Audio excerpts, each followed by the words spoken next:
children are so innocent, they don't know about adults molesting them. Their world to them is safe until somebody shows them differently. And then someone comes along and steals their innocence. Mine was stolen in the home. But now, on the streets, they're not safe.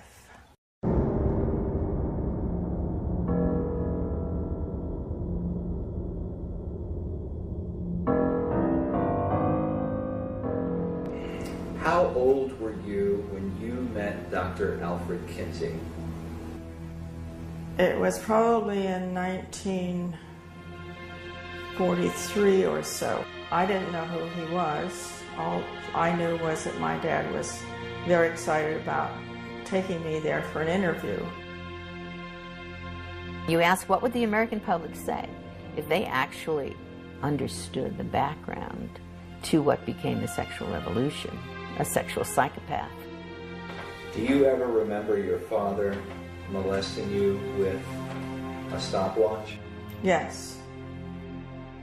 If the American public knew that Kinsey worked with a Nazi pedophile and encouraged his rapes of children and possibly even and eventually the murder of this one little girl. You and I are going to be doing some experiments. This man was the singularly most important individual in the decriminalization of every single law that we had ever had that protected women and children.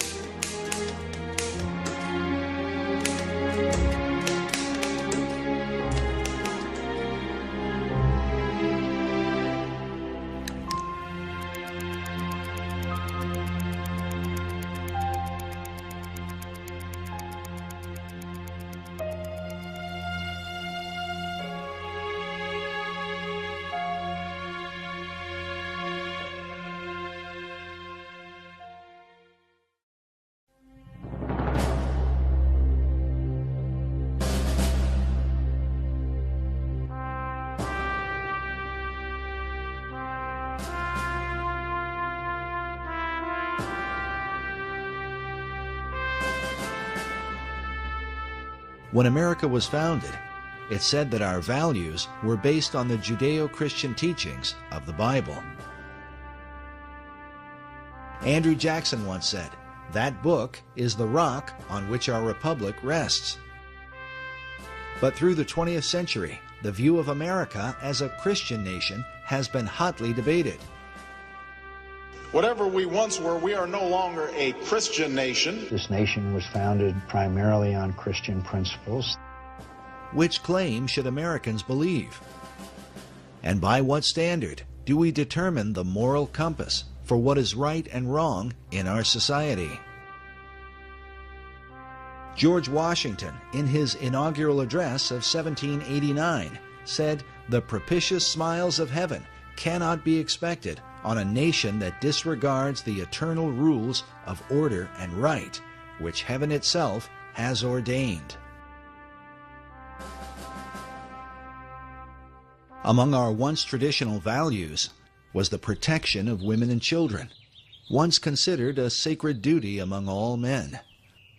But now, under the guise of so-called liberty, the care of our most vulnerable has been compromised. We can only wonder what the father of our country might say if he could see what is happening to the children of America today and the reasons behind it.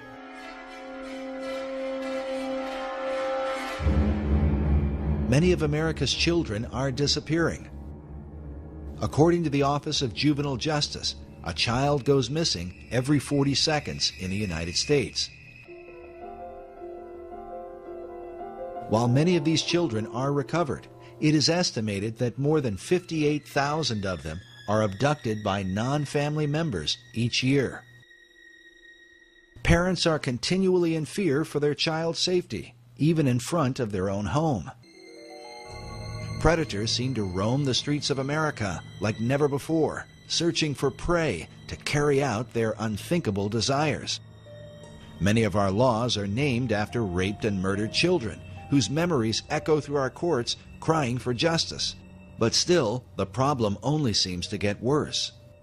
And we also see in a lot of these kidnapping and death cases recently by sex offenders that your child can be lost in just an instant. The faces of children who have been lost continue to haunt us as a society, while watching their parents grieve has become part of a national nightmare. Meanwhile, the images of the sex offenders, the men responsible for these horrors, fills us with fear and loathing. And if a child survives their abuse, they often lead troubled lives, haunted by the memory of what they've endured. It is awful. Those kids shouldn't be subjected to this. That's awful. It scars them psychologically forever. It affects their lives. Well, some of the experts say that once a pedophile, always a pedophile, that recidivism is 80 or 90%, if not more. The United States of America has basically become a pedophile's playground. Jessica Lunsford's father, he said, you know, wake up, America. Your child could be next. And sadly, a lot of people want to turn away from the evidence. They want to turn their heads like the proverbial ostrich with its head in the sand because they don't want to face what's going on until they're forced to face it because it becomes their child. Part of the confusion is over why many of our judges send repeat sex offenders back into our neighborhoods, knowing it is simply a matter of time before they strike again. Can the reason be that these same judges are compromised by their own sexual addiction? We know that the judges are they're human. They're like everybody else. Cases of judges who are compromised by porn are documented across the country. But the license for such behavior may have been issued in 1970, when Supreme Court Justice William O. Douglas and retired Justice Arthur Goldberg wrote articles for Playboy magazine. But why would an association with a soft porn magazine like Playboy be cause for concern? And how could it pertain to the world of pedophiles? The disturbing answer to this question as our history of this movement unfolds. In 1990, the American Bar Association reported that 80% of convicted child molesters plea bargain and serve no prison time. This statistic undoubtedly put known pedophiles back on the streets in record numbers.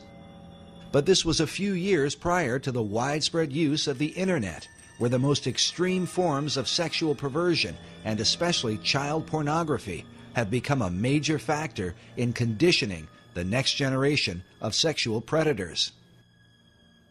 In 2006, the law firm of Estee and Bomberger reported that the number of victims of childhood sexual abuse and molestation grows each year.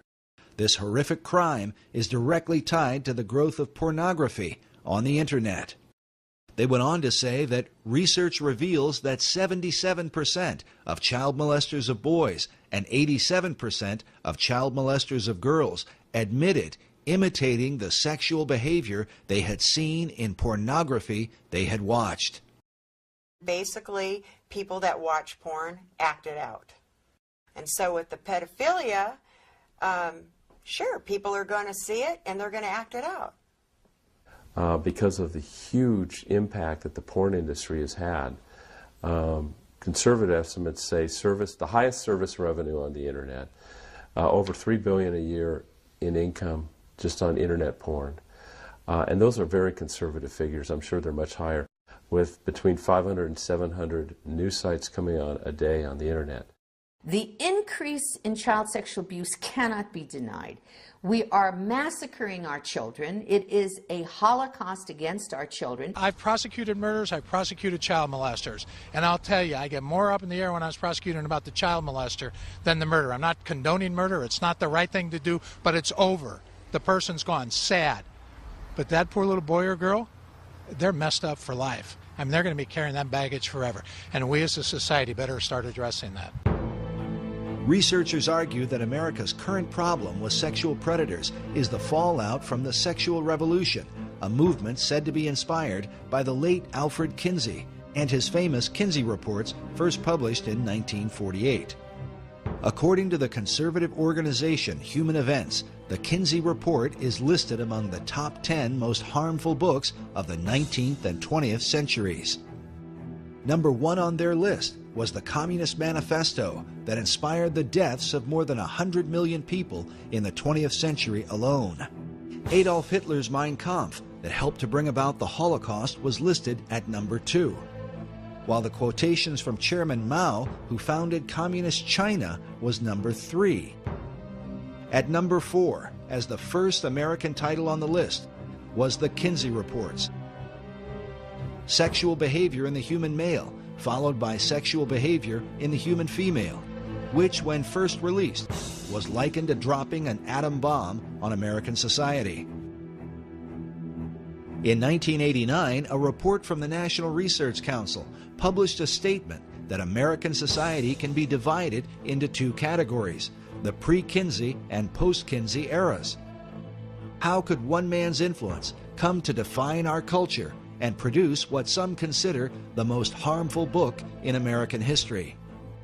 It would find its way into every aspect of our decision-making in our lives. Dr. Judith Reisman is renowned for her expertise on the damaging influence of pornography. She has testified repeatedly before the U.S. Congress. Her research has been used by the FBI and by governments throughout the Western world when determining their policies on obscenity. She is author of the book, Kinsey, Crimes and Consequences, in which she details the devastating impact of Alfred Kinsey in America, an influence she believes is behind the growing number of sexual predators who seem to come from all walks of life.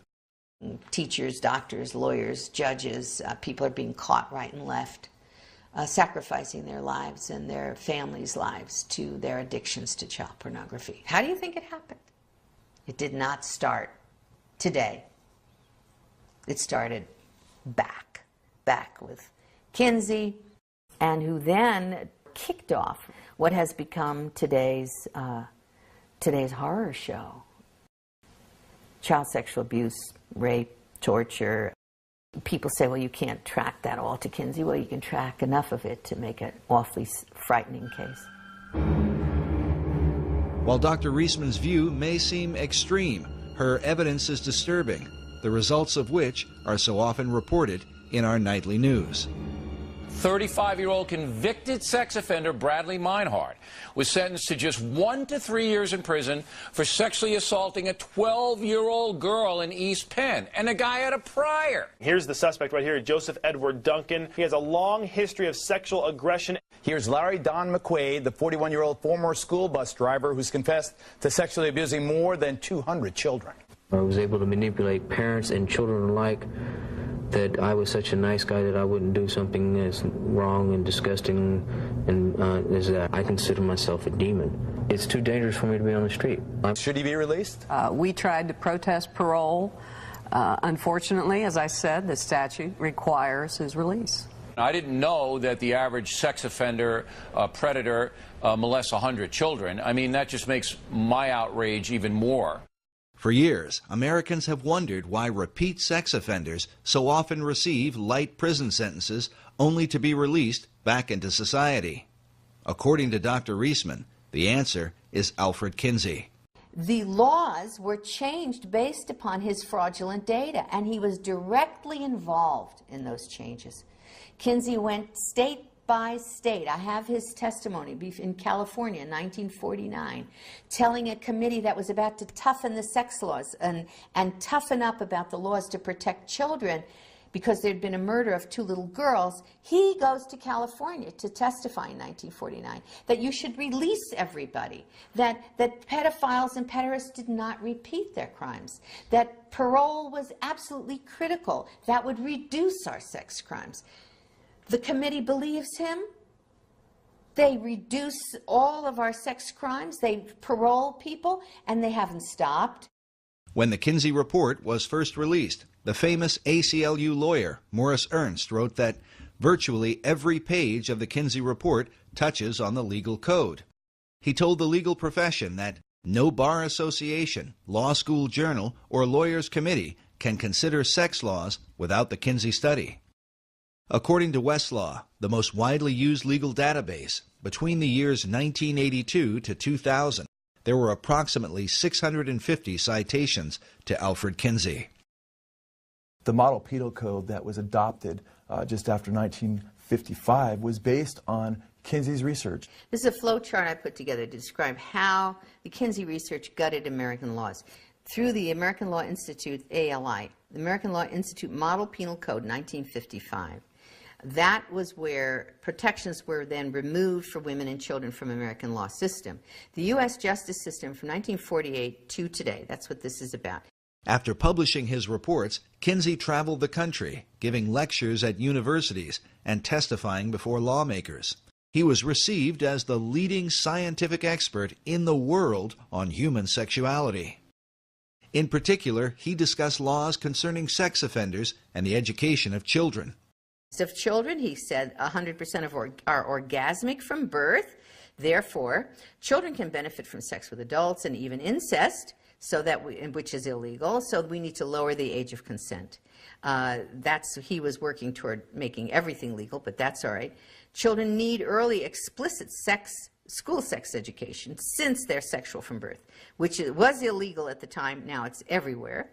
They need masturbation and hetero and homosexual acts to be taught to them, which was illegal, and now it's being taught. And about parole, Kinsey said that sex offenders rarely repeat sex crimes. Therefore, all sex offenders should be paroled, which is exactly what started to take place.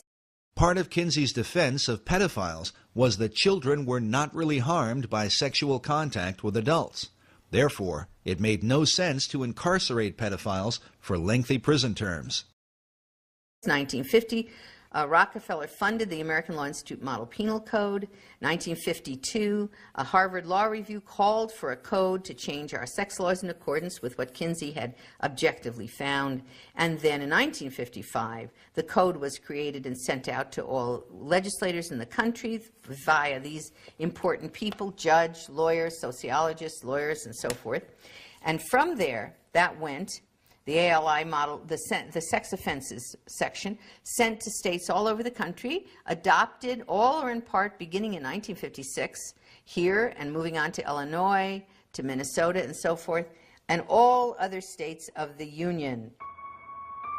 As Dr. Reisman noted, the Model Penal Code was financed by the Rockefeller Foundation. Not coincidentally, the Rockefeller Foundation also financed the research of Alfred Kinsey. In the 1950s, a congressional committee was formed under Congressman B. Carroll Reese to investigate the influence of the large tax-exempt foundations, including Rockefeller. There was a huge concern at the time in the 1950s that the foundations were now being run by people with a strikingly strident a libertarian or liberal agenda which resisted and resented the Judeo-Christian way of life. The late Norman Dodd was the director of research for the Reese Committee. In an interview recorded shortly before his death, Dodd stated that part of what the committee had learned was that the objective of the great foundations was to remove America from the values on which she was built and to do so through the education system. What we had uncovered was the determination of these large endowed foundations, this Carnegie Endowment story and the Ford Foundation and the Guggenheim and the Rockefeller Foundation, all working in harmony toward the control of education in the United States. Dodd's testimony becomes an important issue when considering the direct impact of Kinsey's research on sex education in America. While the Reese Committee investigated many programs funded by the foundations, when it came to Kinsey's research, they were vehemently opposed by the late Congressman Wayne Hayes. That's established quite well in Renee Wormser's book on foundations, their power and influence, a book that no American who wants to understand what happened to our country should be without. Renee Wormser was the lawyer for the Reese Committee. In his book, Wormser writes that the committee had dug up some significant material about foundation support of the Kinsey projects. This brought Mr. Hayes into a steaming rage, he says, and he asked to see our entire Kinsey file. It was produced for him, and he angrily declared to Mr. Dodd that we were to go no further with this particular investigation. contending that every member of Congress would be against our doing so. Mr. Hayes stated emphatically to Mr. Dodd that he would oppose any further appropriation to our committee unless the Kinsey investigation were dropped. Wormser writes that as a result, the valuable material in our Kinsey file never saw the light of day. What was it in the Kinsey file that provoked such a response from a U.S. congressman? As we move forward, consider that the Kinsey data was partly paid for by the American taxpayers, who continue to fund the Kinsey Institute to this day. There's more going on in that institute. They have covered up so much. Some believe that if Kinsey's research had been exposed in the 1950s, the information might have sparked a second American Revolution. What was in the Kinsey file, and does that information continue to influence or even haunt America?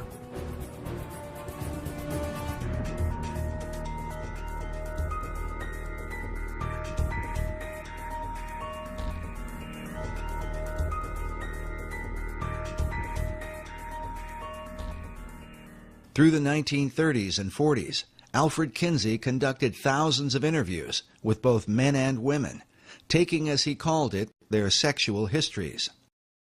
The purpose of his study was to discover the sexual behavior of the average man and woman in America at the time. Kinsey was a professor at the University of Indiana in Bloomington. Despite his Christian upbringing, he would come to reject the Judeo-Christian belief of his family in favor of Darwinian philosophy, accepting the idea that man is simply a more highly evolved animal. Kinsey, as a zoologist and biologist, considered, rightly, that humans are animals, although lots of people hate to admit that. Kinsey's expertise had been the study of the gall wasp. He spent years collecting and cataloging thousands of them. Noticing the countless differences in these insects, he concluded that such variations must also be true of human behavior. Upon interviewing thousands of volunteer subjects, Kinsey not only recorded data, but drew certain conclusions about the sexual behavior of men, women, and children. But was his research that of an objective scientist, or the intentional manipulation of a sexual deviant who wanted to remake the American male and female in his own image? Kinsey has legitimized the free sex revolution, and he did it through academia. But what's interesting, according to research that's been done on this gentleman, this guy was a pervert himself. Kinsey's critics claim that his real motive was not science, but a social agenda to change the morality of America, something admitted by Kinsey biographer Jonathan Gaythorne Hardy. It's abundantly clear as you go into it that there was a very large social agenda. He didn't just want a greater tolerance and sanity from understanding the facts of sex. He thought it was quite monstrous the way homosexuals were regarded. In general, there was a very powerful social agenda, which is perfectly plain when you read the book, from the polemic right the way through it, and was perfectly plain at the time to the people who worked with him. When the Kinsey reports were published, they shocked the country, because the behavior that Kinsey described did not at all represent what most Americans believed about their own sexuality. Consider that Kinsey was documenting the behavior of the World War II era, those that Tom Brokaw called the greatest generation. Among Kinsey's more controversial claims is the idea that 10% of American men were fully homosexual for at least 3 years of their life, while 37% of American men had engaged in homosexual contact to the point of orgasm at least once in their lives. Later studies would place those numbers much lower, with only 1% of men in the U.S. claiming to be homosexual, while only 2 to 3% admitted to some kind of homosexual activity in their lifetime. Nevertheless, Kinsey's data was seized upon by men like Harry Hay, who read the Kinsey reports, left his wife and children, and went on to found the gay rights revolution that began in the 1960s. To this day, the gay rights movement is largely based on Kinsey's data. Kinsey also reported high levels of premarital sex, claiming that 69% of American men had visited prostitutes and that 50% of married men were guilty of adultery. Again, a later study done as early as 1960 by Phyllis and Eberhard Kronhausen would find that the levels of sexual promiscuity among males were much lower than Kinsey had reported. According to his fellow researchers, the reason for this dramatic difference is because Kinsey manipulated the data, including men from America's prisons, as part of the regular male population. He wrote that he found 1,300 to 1,400 sex offenders that he used as his normal male population. What? In addition to the convicted sex offenders, Kinsey included regular prisoners who were serving time for other offenses, along with 199 sexual psychopaths, all mixed together as part of the regular male population and presented to the American people as the average American male. In this interview for the documentary titled 1 in 10, listen as Paul Gebhardt, who was one of Kinsey's co-authors and a member of his original team, admits to the high percentage of prisoners and their impact on Kinsey's data. With these poorer, lower educational level samples. And when I say poorer, they had, for example, 55% were prison. 55% were prison.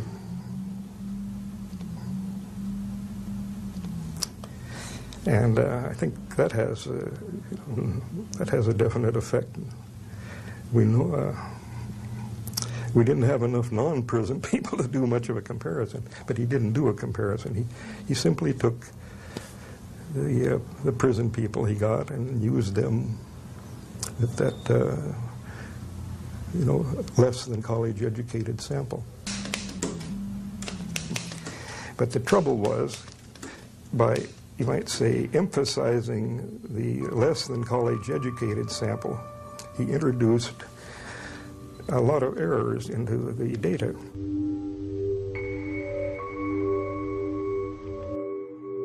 With America's prison population presented as the average male, is it any wonder that laws would be changed to accommodate sexual predators while failing to protect women and children? To create high levels of homosexual activity, Kinsey also went into Chicago's underground, into gay bars and homosexual bathhouses, and incorporated the radically gay population into his regular male data, along with bootleggers, gamblers, male prostitutes, ne'er-do-wells, pimps, thieves, and hold-up men, all this according to his own report. Kinsey used similar tactics to redefine the average American female. They use this picture all the time to try and show the American public that they were interviewing average American women, all right? Except that this was their secretary. Okay, this is a secretary at the Kinsey Institute, and they would always label her as though she was just some average American woman. Sometimes they put Kinsey in the picture interviewing her, and sometimes they put him. And now, after I exposed that in one of my books, the Kinsey Institute has now admitted on its website, they give the name of her so it doesn't look as though they're trying to phony the thing. To create high levels of female promiscuity among American wives, Kinsey redefined married women to include any woman that had lived with a man for at least a year, a broad description that could include prostitutes who had lived with their pimps. In fact, prostitutes were a subculture that Kinsey specifically sought out, mixing them in with the regular female population. As a result, Kinsey's report stated that some 50% of American women engaged in premarital sex, while 26% of married women were supposedly involved in adultery. Kinsey went on to report that an incredible 87% of unmarried women were having abortions, while 25% of married wives were also aborting. It was these high percentages, shocking even by today's standards, that would help to legalize abortion in the years that would follow. For decades, Dr. Judith Reisman has argued against what is often referred to as Kinsey's junk science because of its dramatic and devastating impact on American law and society. Corrections starts to enact all of this into corrections decisions.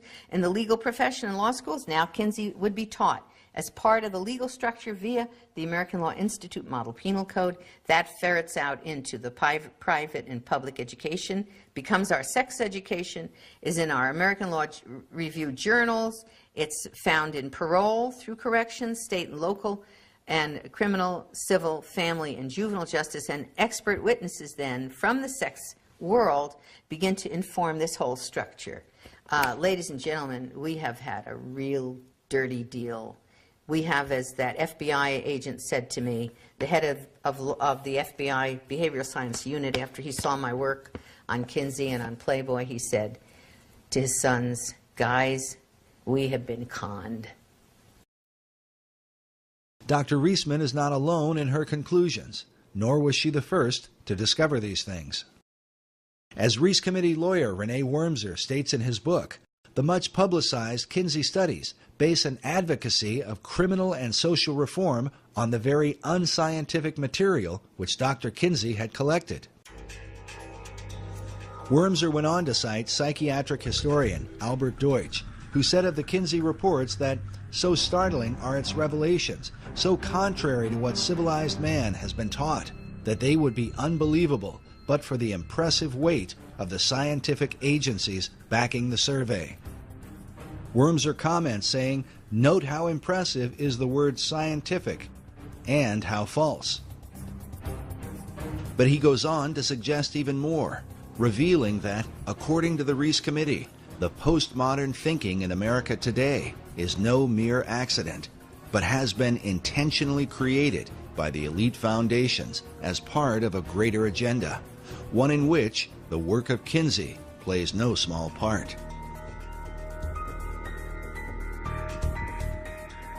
The Reese Committee wrote that it seems to this committee that there is a strong tendency on the part of many of the social scientists whose research is favored by the major foundations toward the concept that there are no absolutes, that everything, including basic moral law, is subject to change, however fundamental it may have been deemed to be under our Judeo-Christian moral system. The puerile doctrine that change is always necessary has led many of these scientists to believe that there are no longer any inalienable rights. They deem themselves justified, with the support of foundation grants, to label their prejudices as truth and to experiment with society.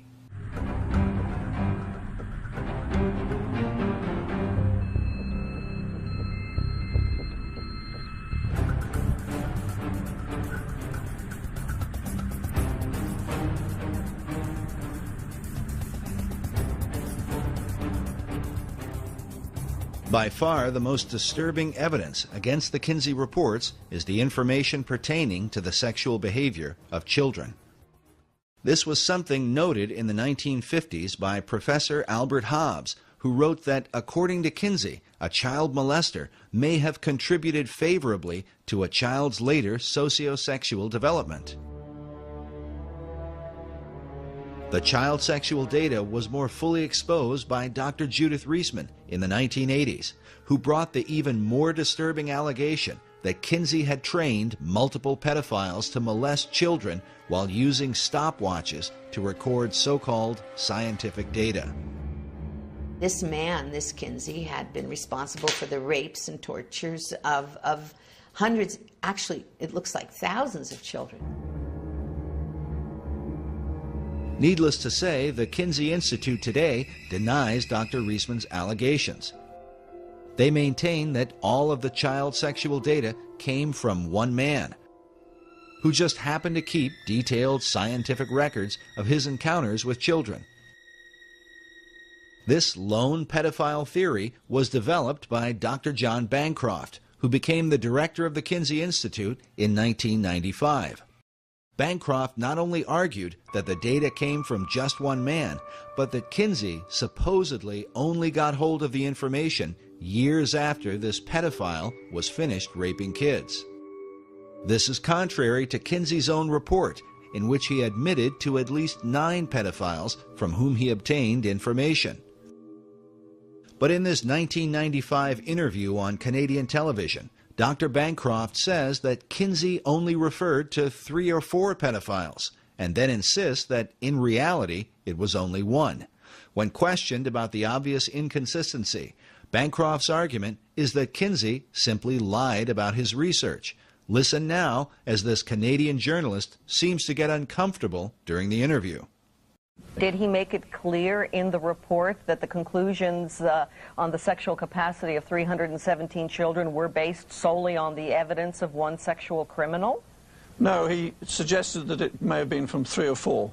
I don't think that is a particularly important difference. Kinsey... But isn't that conspicuously misleading? I think he was misleading. I think that he... I'm sorry, you don't think he was misleading? Forgive me?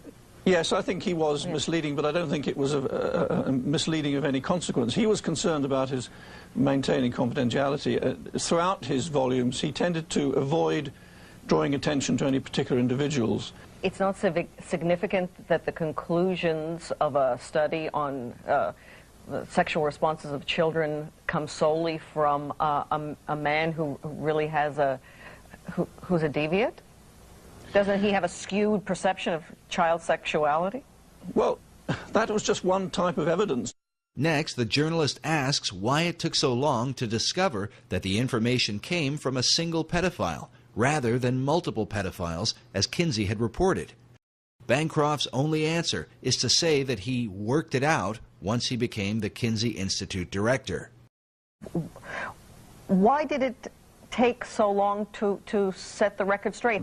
When I got to the Kinsey Institute and these accusations were continuing, some people were expressing, some otherwise reasonable people were beginning to worry about these accusations and saying, well, how is it that if he's got information from 3 or 4 men, he can standardize it in such a way that it goes into a table unless somehow or other he's trained these men to make these observations. People were beginning to express that concern, therefore I decided to look more closely at the source of information, and that's when I realized that actually, as far as those tables were concerned, the information all came from this one man who had been collecting this information in an extraordinarily methodical way throughout his life since about 1917. And you knew of this for how long? That it was that Kinsey was misleading in this? I worked out that there was one man involved soon after I came to the Kinsey Institute, and shortly after that we issued a press statement from Indiana University making this point clear. So, I'm sorry. That was at the beginning of September. What the criticism is also, and it's significant, is that Alfred Kinsey was guilty of academic dishonesty, and if the Institute if the Institute would have been more forthright, the people from the political and religious right wouldn't have the kind of ammunition that they now have to try to not only discredit Kinsey, but the teaching of sex education in schools. There is no reason to say that Kinsey has been dishonest. He probably had a good reason for obscuring whether it was 1 or 3 men. That is a minor detail. The minor detail of Kinsey's data may have had a major impact on America's children, especially when one considers that now, decades later, 1 in 4 teenage girls are currently infected with some kind of sexually transmitted disease. And according to the White House Office of National AIDS Policy, in the U.S., it is estimated that 2 young people, aged 13 to 25, are infected with HIV each hour. Is this the devastating fruit of Kinsey's sexual revolution? Furthermore, should Americans trust information about child sexuality from child molesters who were raping kids? As Dr. Bancroft has admitted, Kinsey's pedophile data directly impacts sex education in America. The specific findings about these children are totally irrelevant to modern sex education. But where did Kinsey get his information? Did it really come from just one man? The allegedly lone pedophile that Bancroft and the Kinsey Institute point to was known as Mr. Green in Kinsey's research. His real name was Rex King, a man who kept written diaries in which he claimed to have molested more than 800 children. Like most pedophiles, King was never caught and never served a day in prison. The Kinsey Institute usually presents King as a man who simply kept meticulous records and mysteriously came into contact with Kinsey. This same idea was presented in the Hollywood film Kinsey, starring Liam Neeson. But what Kinsey supporters do not reveal is that Mr. Green had been personally trained by Kinsey's mentor, Dr. Robert Dickinson. Something admitted by Paul Gephardt in the 1998 British documentary, Kinsey's Pedophiles. Kinsey was told about Green by his own mentor in sex research, Dr. Robert Dickinson. Dickinson had collaborated with the pedophile for several years and taught him how to record his child abuse in scientific detail. He told him how to measure things and time things and encouraged him to, he knew he was going to do his ordinary behavior anyway. Dickinson couldn't have stopped him from being a pedophile. But he said, at least you ought to, do something scientific about it, so it won't be just your jollies, it'll be something worthwhile to science. So he gave him some training by letter and correspondence. Gephardt has also admitted that Mr. Green's child abuse data played an important role in the Kinsey Report's view of child sexuality. Gephardt said, Green contributed a fair amount to our knowledge and medicine's knowledge of sexuality in children. We made our point that children are sexual from birth. But the sexuality of these children was determined because, according to Kinsey's interpretation, the children supposedly enjoyed the molestation while it occurred. If we're talking here about science, you do not ask a rapist if his rape victim enjoyed the rape, and then translate that to the American public as science. Well, nobody minds being raped. They all enjoy it. We asked these experts, and the experts have told us. The experts were the rapists. Dr. Clarence Tripp, one of Kinsey's original team members, offered this comment on Green's molestation of children. Well, here's this man with hundreds of contacts. There was never a charge against him. He was never arrested for anything. All the children thought he was wonderful. All the mothers thought he was wonderful. There are two, I suppose, lest you get contradicted, there are two instances in which a young boy or girl, I guess it was, I don't remember, didn't complain. They agreed to the sexual contact, but then they found it very painful and yelled out when it actually took place. This was because they were very young and had small genitalia, and Green was a grown man with enormous genitalia, and there was a fit problem. The idea that the children enjoyed being molested by Mr. Green is shocking enough, but the suggestion becomes even more appalling with the testimony of Jonathan Gaythorne Hardy, a Kinsey biographer who is one of the few people who have been allowed to view Kinsey's private records. Speaking about their practice of keeping files secret, Hardy said, "The Kinsey Institute is nervous people will read the journals. Rex King described having sex with this little girl, this little boy. I think the Kinsey Institute felt right-wing figures would pluck out things. I think they are right to keep them under cover. There are descriptions of King buggering boys nigh on 13 who doesn't enjoy it. I mean, it's quite sort of harsh stuff, some of it." But the most disturbing evidence comes from Kinsey's so-called scientific tables, wherein he describes the sexual responses of young children. When I was reading Kinsey's book in the first place, and I looked at the tables, table 30, 31, 32, 33, 34, and these were tables with ages of children on the left-hand side, and then orgasm in one panel, and timed orgasm, time of orgasm in the next one. In Kinsey's tables 31 through 34, he documented the timed orgasms of children as young as 2 months old, recording their responses down to the 10th of a second. The findings are so extreme that one child, a 4-year-old, is said to have had 26 orgasms within a 24-hour period. For Dr. Reisman, the obvious question was, where did Kinsey get such information? And I looked at those charts and graphs. I can't tell you how long it took me to try to process what I was seeing. I said, this is the torture of children. At the base of Table 31, Kinsey tells us that the data is based on actual observation of 317 males. Then on page 177 of the male volume, Kinsey writes, orgasm is in our records for a female babe of 4 months. But how would anyone recognize such a response in a young child?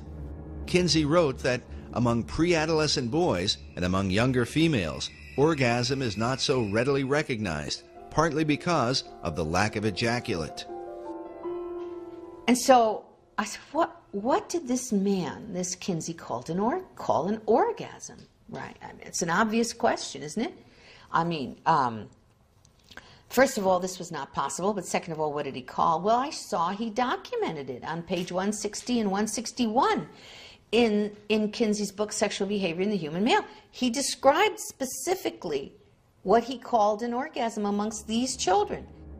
Kinsey defined orgasm for pre-adolescent children with the following description: a gradual and sometimes prolonged build-up to orgasm, which involves still more violent convulsions of the whole body, heavy breathing, groaning, sobbing, or more violent cries, sometimes with an abundance of tears, especially among younger children. And he said there were 6 categories. He called them 6 categories of orgasm, and he had category 1, 2, 3, 4, 5, and 6. And included in these categories of what he called an orgasm were screaming, writhing in pain, hysterics, especially among younger children. He put that in parentheses, especially among younger children, parentheses. He said that the children had convulsions. Those were his words. He said they fainted. He said they struck the partner. He called it the partner. This is the man who's raping the child. Okay. They struck the partner and tried to get away. And he said that those were all examples for him, of orgasm. Kinsey made it clear that this data was supplied by adult observers, who were defined as pedophiles by Kinsey's own team members, as you will hear later on. Kinsey wrote, some males suffer excruciating pain and may scream. The males in the present group, by which he meant pre-adolescent boys, become similarly hypersensitive before the arrival of actual orgasm, will fight away from the partner, and may make violent attempts to avoid climax, although, he said, they derive definite pleasure from the situation. Kinsey biographer James H. Jones was a 1998 Pulitzer Prize finalist for his biography on Kinsey. In the Yorkshire documentary, Jones had this to say about Kinsey's description of child orgasm. If you read those words, what he's talking about is kids who are screaming, kids who are protesting in every way they can the fact that their bodies, that their persons are being violated. At that point, reading that, I said, the only person who could write that would be, number one, a pedophile or a pederast, because these were boys, was homosexual abuse of boys, and a sadomasochist. That is, the only human being in the world who could call an orgasm something that involved people throwing up, I mean, having convulsions, fainting, screaming, crying. The only person who could do that is someone who experienced that themselves. And that had to be a sadomasochist. And the only person who could apply their sadomasochism to an infant and a child would be a pederast, a rapist. And that's what Kinsey did in that book. Kinsey's own sadomasochistic tendencies have been documented by a number of biographers. James Jones revealed that Kinsey once climbed into a bathtub and circumcised himself with a pocket knife without the benefit of anesthesia. Another account of Kinsey's extreme self-abuse came about when his research was under investigation. Jones reports that after the Rockefeller Foundation withdrew his funding, Kinsey went to a basement, tied one end of a rope to an exposed ceiling pipe and the other end around his scrotum, then stood on a chair and jumped off. The abuse that he inflicted on his organs, on his sexual organs, were very directly identified in his death. That was orchitis. That was a serious inflammation and disease that he inflicted upon himself that was basically involved in his final death. Now, the attempt to claim that Kinsey died of a heart attack is a perfectly reasonable thing to try to do. It's kind of embarrassing to say that the father of the entire sexual revolution, who has trained all of our sex educators in the United States of America basically, died because he had so abused himself doing the activity that they tell everybody is okay, that he died of this terrible and very painful experience. If Kinsey's abuse had only been inflicted upon himself, his critics might be less likely to accuse him. But his abuse extended to children, the most precious members of our society. In this image, Kinsey seems to take a demented sort of glee in showing these young children a film of two porcupines engaged in a sexual act. He seems oblivious to the confused and even disturbed looks on the faces of these children. Was it this same lack of concern that enabled Kinsey to support and even encourage the most depraved sexual criminals? The evidence shows that Kinsey was not content to work with merely one pedophile, as Dr. Bancroft and the Kinsey Institute claim. Following the example of his mentor, Dr. Robert Dickinson, Kinsey set out to train his own predators, men who would collect information about what can only be called the sexual torment of children.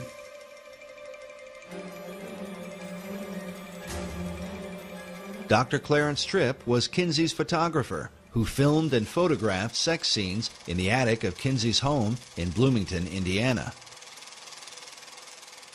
In 1990, Tripp was interviewed on The Phil Donahue Show, along with Dr. Judith Reisman, who appeared to defend her first book exposing Kinsey. Well, don't look now, but they're attacking Dr. Kinsey again. The book is titled Kinsey, Sex and Fraud, The Indoctrination of a People.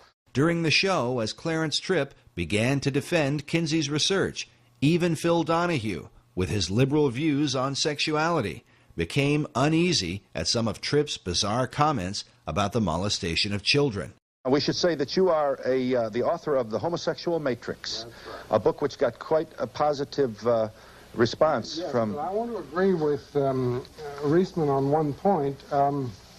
I think we really ought to talk about the child stuff before we mix in the right, well, make your point, homosexual stuff.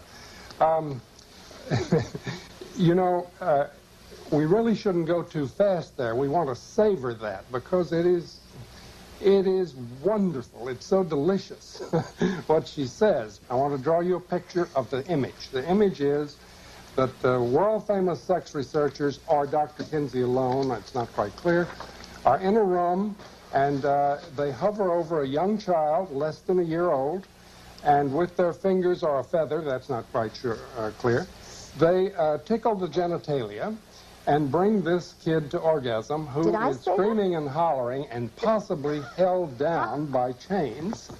And drugged. It's all too glorious. Well, make your point. I hope that you don't.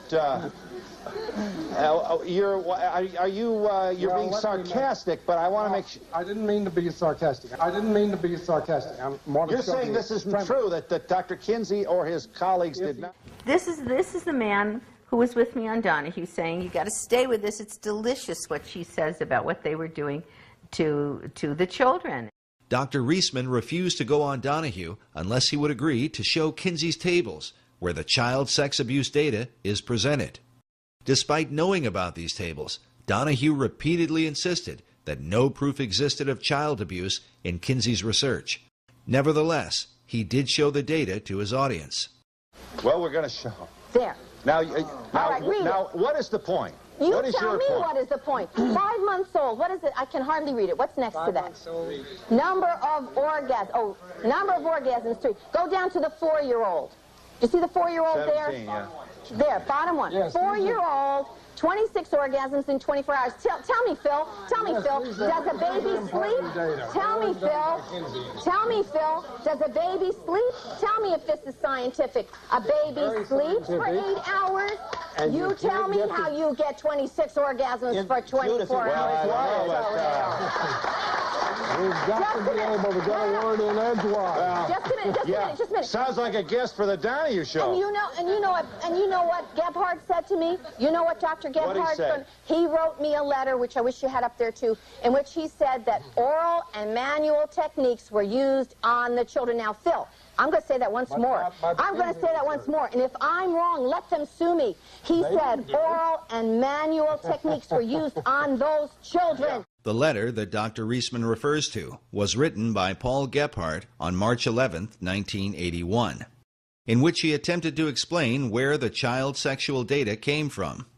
In this letter, he admits that multiple pedophiles were used in collecting information for the Kinsey reports. Gebhardt writes, "Since sexual experimentation with human infants and children is illegal, we have had to depend upon other sources. Some of these were parents. A few were nursery school owners or teachers. Others were homosexual males interested in older but still prepubertal children.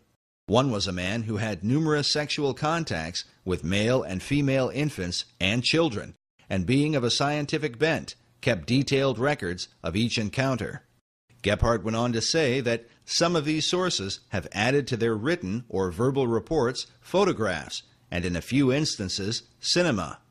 The techniques involved were self-masturbation by the child, child-child sex play, and adult-child contacts, chiefly manual or oral. Gephardt's letter clearly refutes the lone pedophile theory of Dr. John Bancroft, but fits in perfectly with what Kinsey documented in sexual behavior in the human male. Gephardt's mention that photographs and cinema were sent to Kinsey also explains the discovery made by former Kinsey Institute director June Reinisch in 1984. This was Newsweek in '84 when June Reinisch said, that the Institute encourages visitors and so forth.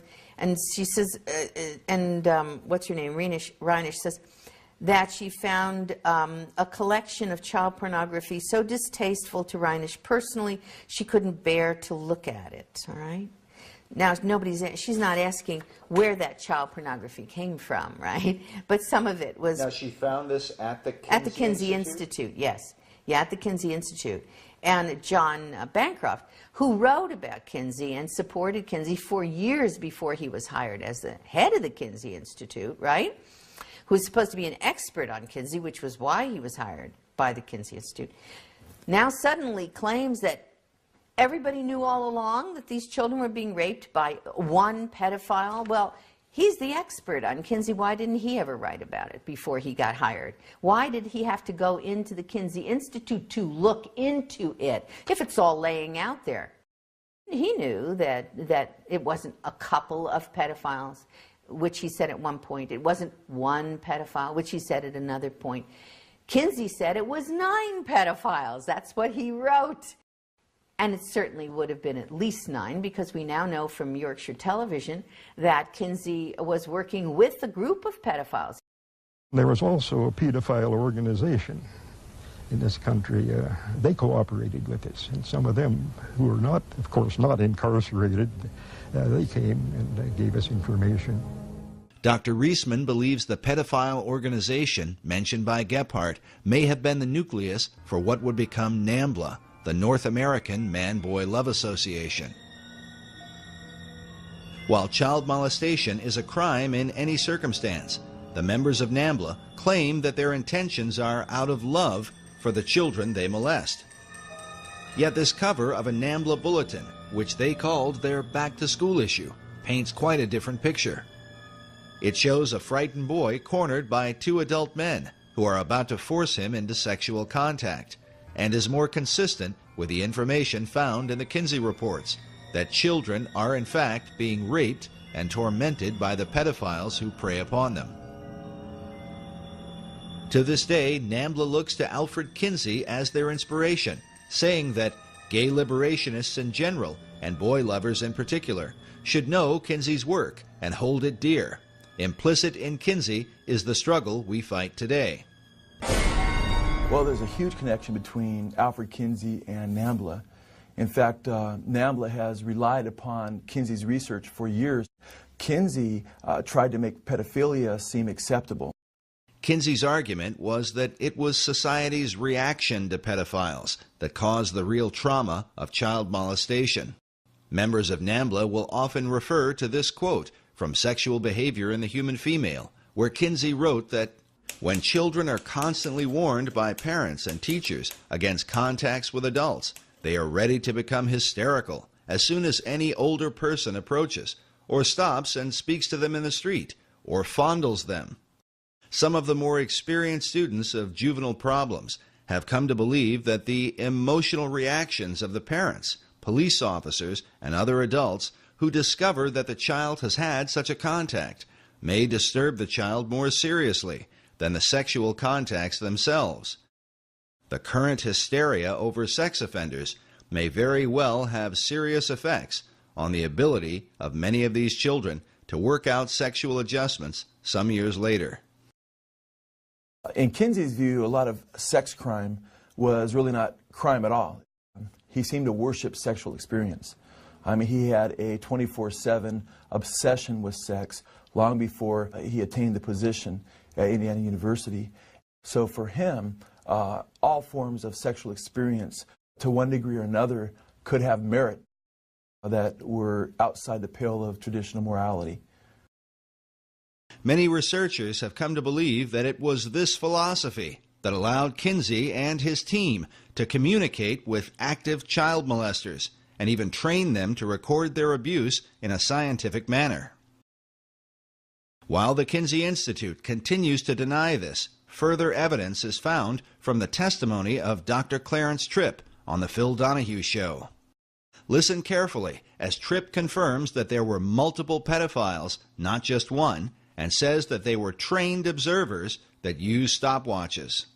I'm going to say that once more, and if I'm wrong, let them sue me. He said oral and manual techniques were used on those children. What American is going to defend that? How does C.A. Tripp respond to that? She's talking about data that came from pedophiles, that he would listen to only pedophiles who were very careful, used stopwatches, knew how to record their things, did careful surveys. And these she resents very much, but they're very important. So he interviewed people who were known criminals. I assume, were they in prison at the time? Oh, certainly not. But they were, in her sense, criminals because they were pedophiles. But they were trained Oh, in her trained sense, observers. they were criminals because they were pedophiles. They're raping children and they're not criminals. You're going to defend Nobody that. was raping children. What they were do you doing... call sexually, manually, and orally abusing a baby, and you're a bloody pedophile? We also have an interview that was a phone interview that I have a copy of. It's in my book, between Gebhard and Dr. Muir, who was my editor, in which Gebhard admits that they told the pedophiles to use stopwatches. The interview Dr. Reisman refers to took place on November 2nd, 1992, between Dr. Gordon Muir and Paul Gebhard. Dr. Muir also appeared on The Donahue Show as the editor of the book, Kinsey, Sex and Fraud. On the show, he confronted Clarence Tripp. And you're telling me that Kinsey came across in an interview sample of 5,300 people, he found pedophiles who had stopwatches, just happened to have stopwatches, just happened to have all that data handy? Some 2 years later, in a phone interview, Dr. Muir would pursue a similar line of questioning with Paul Gebhard, one of the original co-authors of the Kinsey reports, who succeeded Alfred Kinsey as the original director of the Kinsey Institute. Listen carefully how Gebhard admits that there were multiple pedophiles that he and Kinsey worked with, how they actually encouraged some of the adults to molest children, and that it was at the instruction of Kinsey and his team that they used stopwatches. Table 32. Yeah, the table's all right, but these all were done with stopwatches necessarily. It says below table 32, the legend says duration of stimulation before climax. Observations timed with second hand or stopwatch. So second hand or stopwatch. Okay, well that's, you refreshed my memory. I had no idea that it was used on that many. Well, my question to you is this. Who did that? Who did the timing? It was dependent on who it was. Most of it was done by one individual. A man with some scientific training, but not a known scientist. The other cases were done by parents at our suggestion. And let's see, then there were some that were done by a nursery school personnel. Was that at your suggestion too? Yes. When these people would report to us, they saw childhood sexual activity. We asked them to watch it and take notes, and if possible, time it and report back to us. Some of the stimulation was clearly being done by adults themselves, isn't that correct? Yes, that was pedophiles. Or particularly one man, but there were several pedophiles that gave us data. But since they were all doing the same thing and reporting on the same thing and taking the same measurements, it looks like it was organized ahead of time. Is that right? No. No, we just simply asked anyone who had any data on childhood sexuality to tell us about it. Well, what about the cases then, which it says in the book, some of them were followed up for several years to make sure that true orgasm was involved. That looks like prospective planning there. But not on our part. You mean pedophiles just took it upon themselves to do follow-up experiments to find out if true orgasms were involved? No. We had some. Try this again. At this stage of the interview, Gephardt engages in a bit of wordplay, but listen carefully as Dr. Muir gets to the point with him. Once we ask people about giving us their observations, we would ask them later, too. In other words, if there were some pedophiles who reported their data to us, and if they got in contact with us later, we would then ask them more about it. We follow up on by re-interviewing people occasionally. We call them retakes. I think that's mentioned. Right, it is. But I mean, what I'm trying to get at was, this sounds like it was a little bit of prospective planning here. No. We did not plan and organize any Masters of Johnson-type experiments with children, period. Never did. So, do pedophiles normally go around with stopwatches? They do if we tell them that we're interested in it. But this isn't a plan on our part. They do if we tell them that we're interested in it.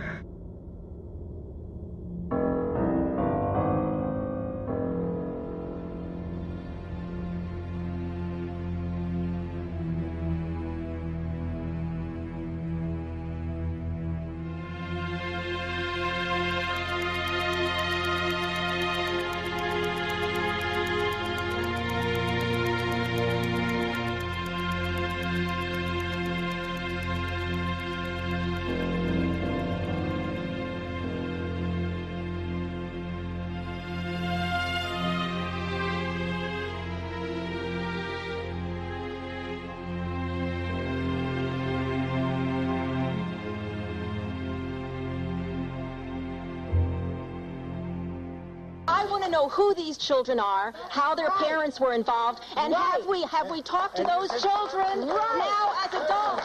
When I wrote to the Kinsey Institute and I asked What about these children? They just casually wrote me back. Gebhardt casually wrote me back that, well, we never had any follow-up on these children. It was too expensive, he said, or just impossible. What does he mean there's never been a follow-up? You just talked about men who are raping children, at least 317 children. Now we're looking at, it comes up to maybe 2,035 at minimum, probably. The youngest 2 months of age, and you call yourselves, quote-unquote, scientists, and you've never even followed up. That's a lie. There's got to be some information, and if it was good information, if they had found out that these children were completely unharmed, lived fine lives, we would know about it. They would have passed that information on to us so fast. Many of the children abused by Kinsey's pedophiles probably had no idea that they were part of a government-sponsored study. Most likely living out their lives in suffering and confusion about what had happened to them. But when the Family Research Council released its documentary, The Children of Table 34, the haunting image of a stopwatch sparked the memory of a woman who calls herself Esther White. My grandfather molested me when I was around 4. And he never did again. But he went to Indiana University to get his teaching certificate. And he took biology while he was there. And so I'm assuming that he probably met Kinsey there because the whole university was involved in his research.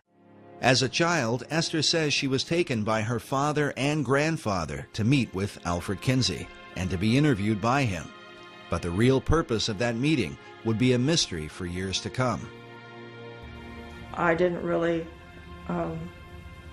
know. I didn't connect it all until I read Judith Reisman's writings. Especially when it came to the video that she did where they showed a stopwatch. And that was the key. I realized, yes, that was what was going on. Now in her 70s, her desire is to remain as anonymous as possible out of consideration for her family. Esther White is her assumed name. How old were you when you met Dr. Alfred Kinsey? It was probably in 1943 or so, 43 or 44. I was born in 34.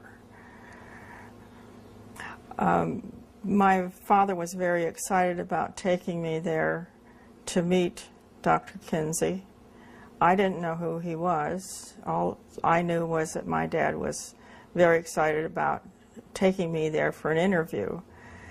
And he was instructing me that I was to be very nice to this man and answer him.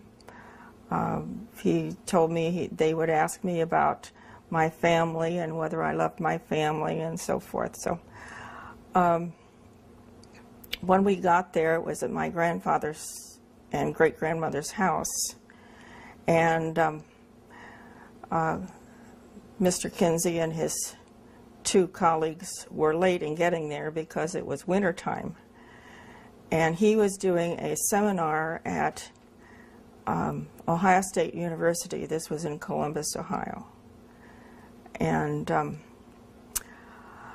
when he came, he was in very much of a rush because they were so late.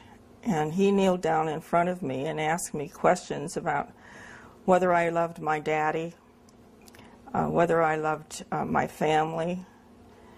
And of course I said yes, because I did. I loved my family. And the interview was very short. There was a man with him that had a clipboard who was taking down my answers to the questions. I can't remember all the questions he asked, but it was probably a 5 or 10 minute interview. And just before they left, my grandfather said, "What about the check?" And he says, oh yes, I almost forgot. Who said that, Kinsey? Kinsey said that. And so my grandfather took a check from him, and Kinsey said, I made it out to both of you because I didn't know which one was going to get the money. The disturbing implication is that Alfred Kinsey used taxpayer money via the Rockefeller Foundation to finance pedophiles who were actively molesting children. Why would he pay them? For what? At the time, I didn't know for what. Many years later, I had found out that my dad had actually helped Alfred Kinsey do research for his book. Esther's own father had been molesting her for years and sending information to the Kinsey Institute. When Kinsey's book, Sexual Behavior in the Human Male, was released, her father showed her a copy and boasted that he had helped to write it. At the time, she did not know what he meant. He gave me a copy of the book in 1947, but it was a pre-edition signed by somebody, autographed by somebody, and I don't remember who, but my father gave me the book and said that he helped Alfred Kinsey research on the book, and that it was going to change the way the world looked at sexuality. How old were you when your father first began to molest you? I was probably around 6, maybe 7. I couldn't tell you exactly. Do you ever remember your father molesting you with a stopwatch? Yes. And then would he record information? There were papers on the dresser, and I saw one of the papers one day, and it had a lot of questions on it. And there were little boxes to check those things off when those things were done. And it was talking about orgasm. I didn't know what that word meant, but at the time. And when I asked him what that word meant, when I saw it on the paper, he grabbed the paper, put it in a brown envelope, and he said that he was late in sending this in. And he put it in this big brown envelope. Esther's revealing testimony confirms Paul Gephardt's statement that Kinsey worked with parents who sent him child abuse data.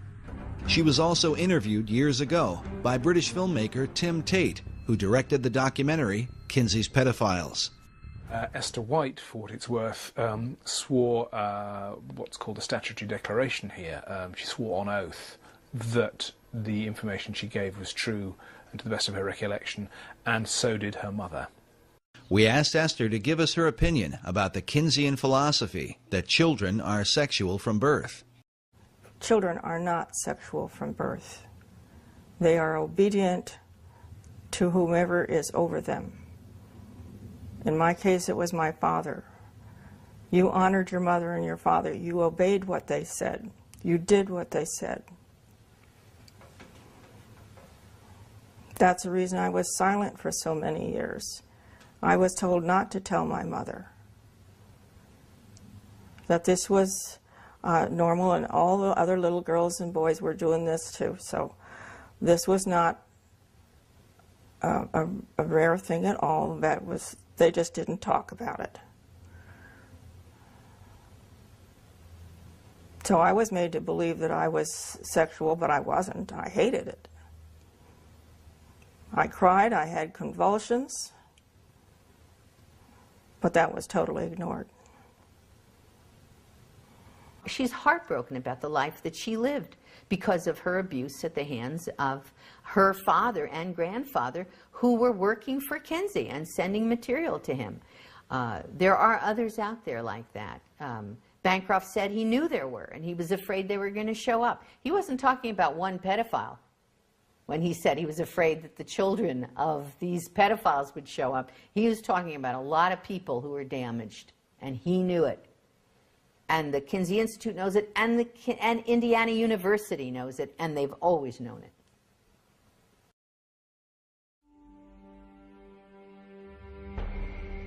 Kinsey would have done business with the devil if it helped the research, and this is true.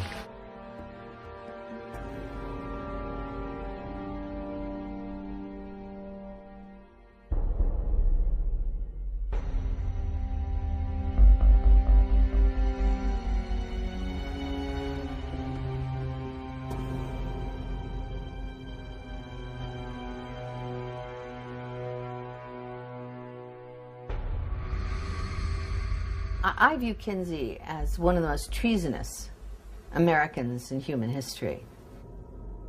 The charge of treason might sound a bit extreme, but the evidence shows that Kinsey's desire to document the most depraved sexual behavior led him to work with a man who seemed to personify evil itself, a Nazi pedophile named Dr. Fritz von Balusek. Dr. von Balusek was a Nazi officer, Gestapo member of the Gestapo, one of the original Nazis, by the way, joined the party very early. He was in charge of a Polish town, and he was a pedophile.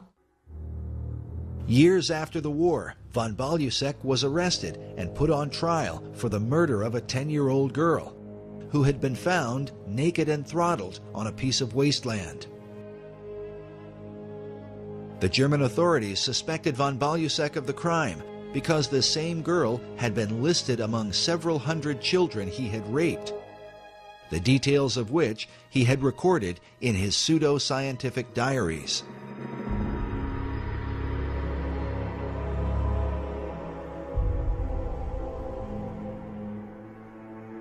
The German newspapers called him the most important pedophile in the criminal history of Berlin. During the war, von Balusek used his authority as a Nazi officer to fulfill his pedophile desires. The full number of children he abused and ultimately murdered is still unknown.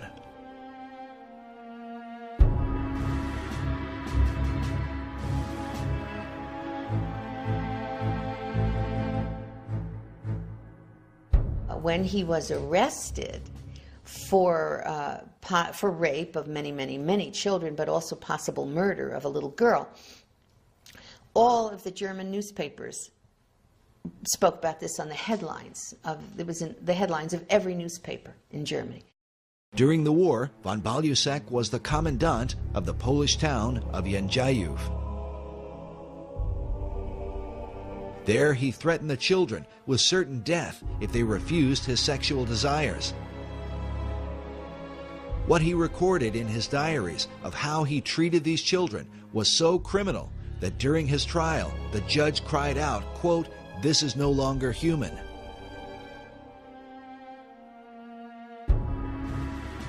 He had told the children that it was either the smokestacks or it was him. And it turned out that all the children ended up apparently in the smokestacks anyway. Post-World War II, he was highly placed in civic government, and he was arrested for this possible murder and being investigated. And in the process, they found that he had been corresponding extensively with Kinsey, that Dr. Kinsey had warned him to be aware and careful of the authorities so he shouldn't get caught. The German authorities learned that von Balusek and Kinsey had a working relationship, and that Dr. Kinsey was well aware of the vicious abuse the Nazi pedophile was inflicting upon innocent children.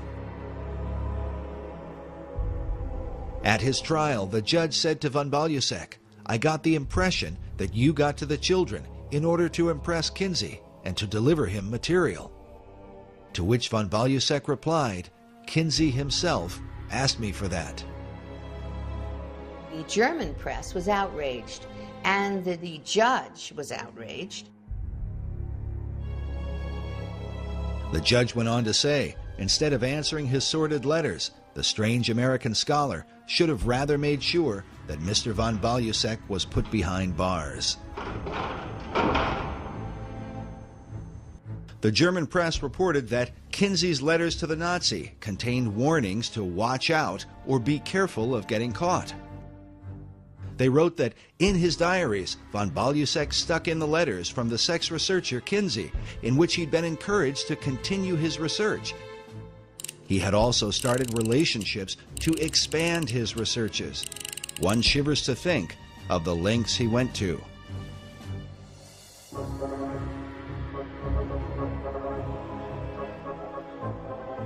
At some point, the German authorities tried to get hold of information on von Balusek from the Kinsey Institute. The Kinsey Institute, even though they knew they were dealing with a Nazi and a paedophile, when the German authorities wanted, for the purposes of this murder investigation, wanted to get hold of that information, the Kinsey Institute refused, and Gebhardt said to me, and indeed on camera, that they would have destroyed any evidence before they handed it over to the police. Paul Gebhardt said of this event that the FBI put pressure on Kinsey to reveal the guy's sexual diary. But Kinsey said, absolutely not. Gebhardt went on to say, the poor pedophile had his reputation destroyed, finally quit corresponding with us. While German media documented the story heavily, the American press, under the powerful influence of the tax-exempt foundations, gave almost no attention to the story, even though Kinsey's research, which had turned the country upside down, was almost certainly based in part on the sexual abuse done by a Nazi pedophile during the Second World War.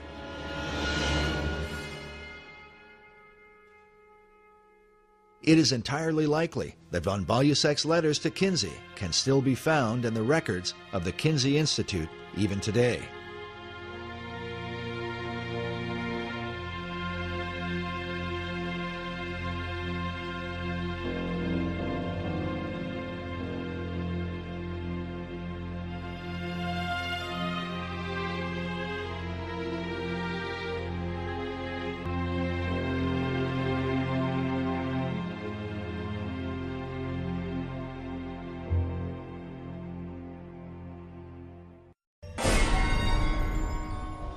Kinsey's willingness to work with the devil at one point seemed to take on a very literal meaning. One of the interesting things I found several years ago in researching the Satanist Aleister Crowley was the influence that he has had on so many people here in the United States of America. And one of the men that he had influenced was Alfred Kinsey. After publishing his male and female reports, Kinsey began to travel abroad and study sexuality in foreign countries. In his book, Kinsey co-author Wardell Pomeroy wrote that Kinsey went looking for a prized item, the diaries of Aleister Crowley. Crowley died just a year before Kinsey's book came out. Crowley was a famous and highly controversial British occultist in the early part of the 20th century. His sexual exploits in bizarre and sometimes deadly satanic rituals had been exposed in the London newspapers. He also talked about taking a virgin and having sexual relations with her, and then upon a climax to actually murder her, cut her in 6 pieces, and put the names of the various demon gods on those 6 limbs, those 6 parts of her body. Taking the name for the Antichrist in the Bible, Crowley called himself the Beast 666.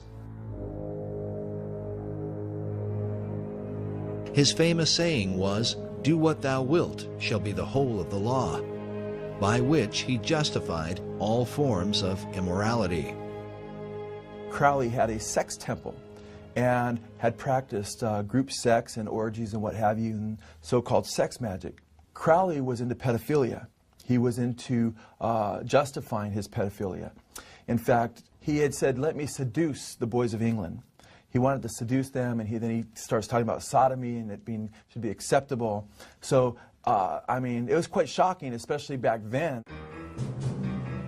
Pomeroy wrote that Crowley was called by Lord Douglas the wickedest man who ever lived, and his sexual history alone was enough to earn him the title he gloried in, the Beast.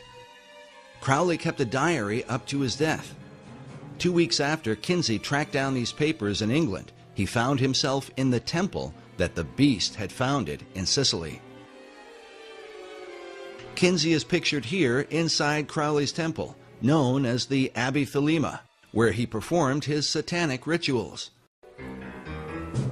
On the wall is a picture of Crowley himself, while across from Kinsey is another man named Kenneth Anger.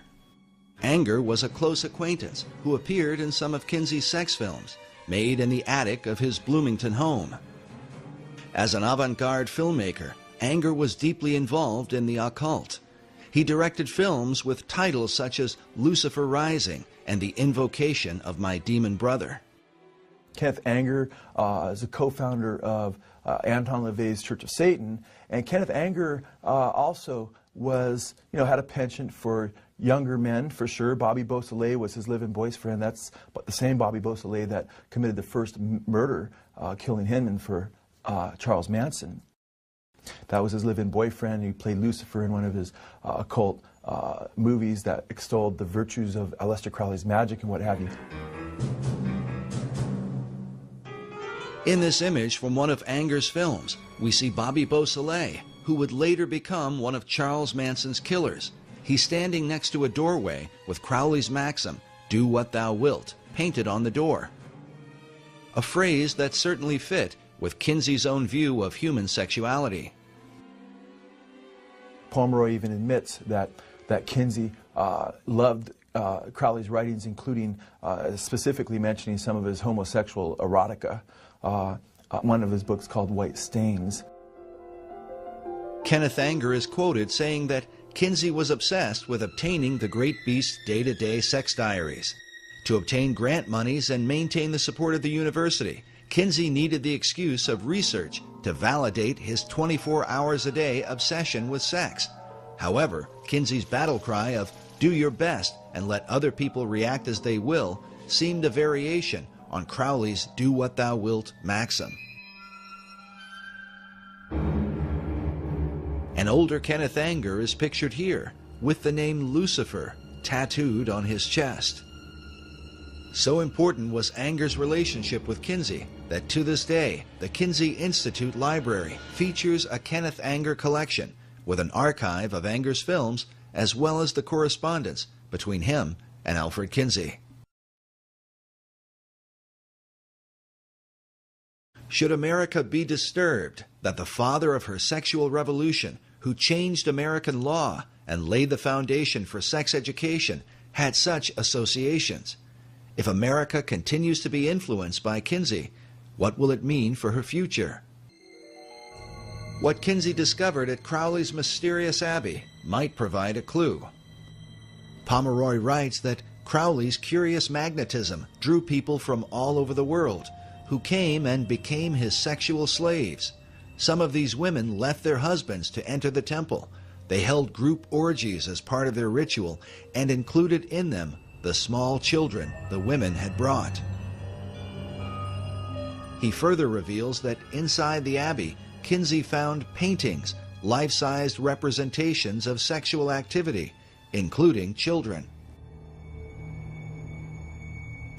Some have considered the possibility that Aleister Crowley was another of Kinsey's pedophiles who kept his diaries as part of Kinsey's sex research.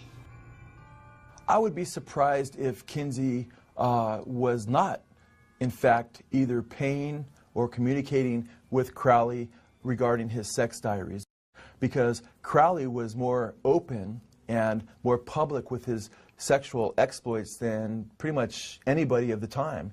He was known as the wickedest man on the earth long before Kinsey would have gone to him.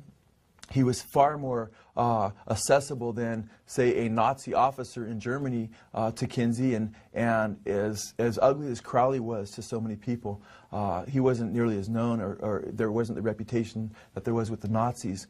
And at the same time, Crowley could have used the money in the 1940s. He had, he wasn't as rich as he was. He had spent a lot of his money, so he would have been more open to that. And then to see that Kinsey was actually reading Crowley's stuff, we know that from Pomeroy, And it would be hard to believe that he wasn't already working with Crowley and encouraging Crowley to continue on with his sexual exploits. One way or another, the net effect is the same. Kinsey was fostering much of the same revolution that Crowley had begun over in England and was helping continue what Crowley hoped would take place in the United States of America.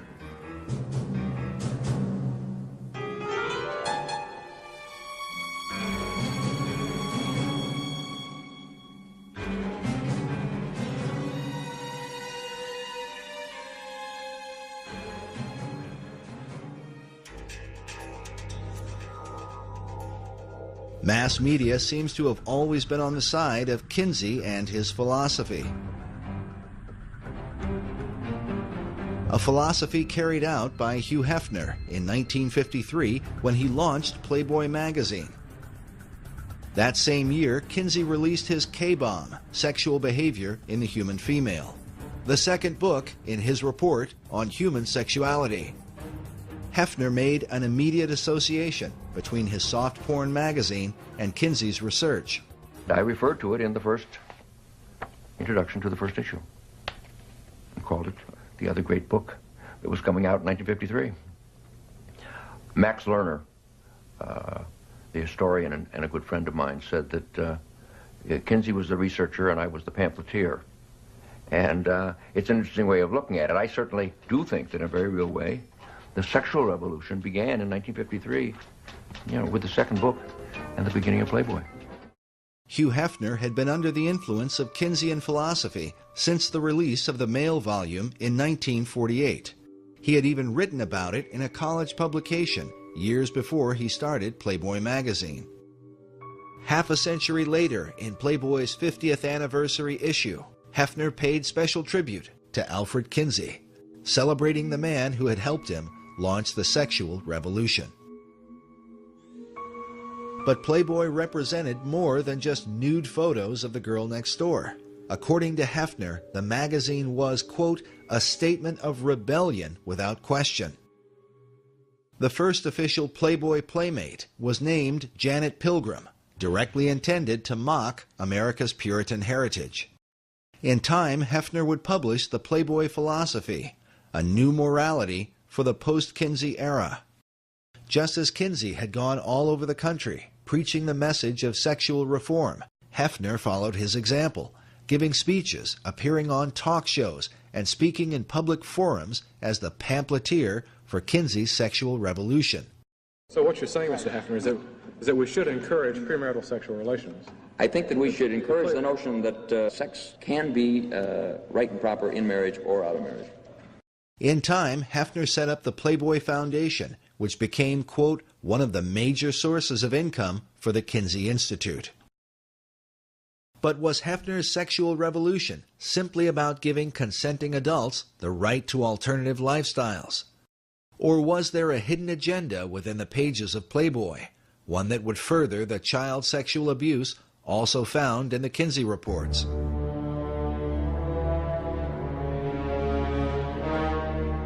In 1983, Dr. Judith Reisman was appointed by the Juvenile Division of the Department of Justice to investigate the images in Playboy, along with Penthouse and Hustler magazines. The reason for the study was due to the rise of violent sex crimes committed by young adults against even younger children. Those who were committing these crimes were often found to have copies of Playboy and Penthouse magazines in their possession. But what could be in these magazines, often thought to be harmless, that would compel young teenage boys to commit violent sex crimes against other children? Dr. Reisman had done a radio interview with Pat Buchanan about her research into Kinsey and the soft porn industry. Soon after, she was contacted by the Department of Justice as part of a joint effort with the FBI.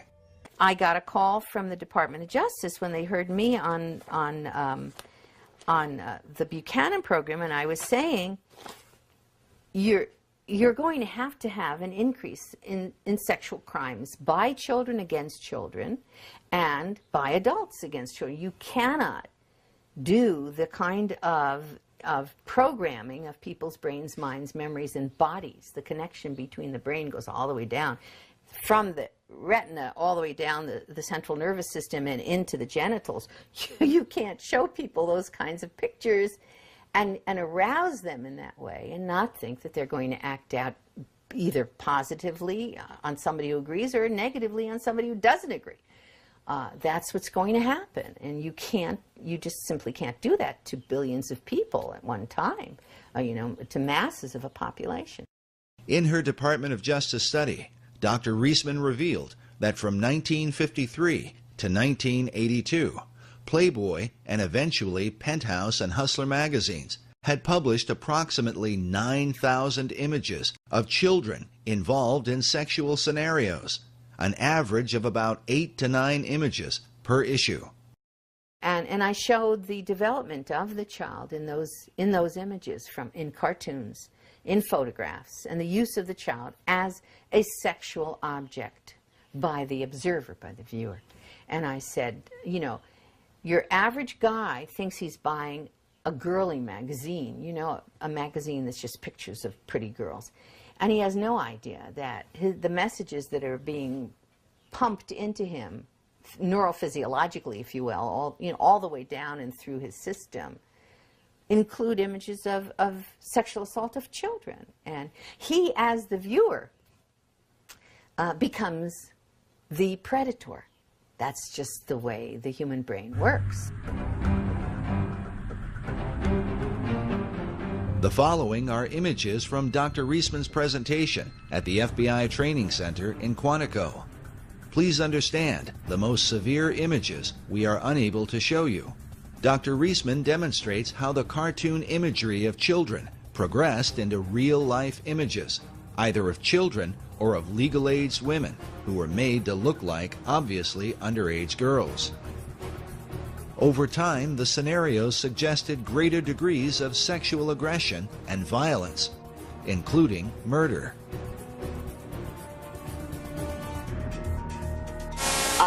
That cartoon says, can you read it? Well, anyway, it says, thank you, good night, Betty Lou, thanks for a really swell evening. Now here, we do see the penis. One of the few cartoons that we have a male penis. Of course, it appears that the gentleman has murdered Betty Lou. She's tied up in one of these leaf bags. Now, I will challenge any of you in the next week or 2 weeks or month or 2 months or 3 months to drive along a road and see a garbage bag tied up like that, a leaf bag tied up like that, and not somehow flash back to this kind of fantasy image. Now, for you, it may not be a problem, but we have reason to suspect that for some publics, that kind of continual flashback in our subconscious constitutes a real problem.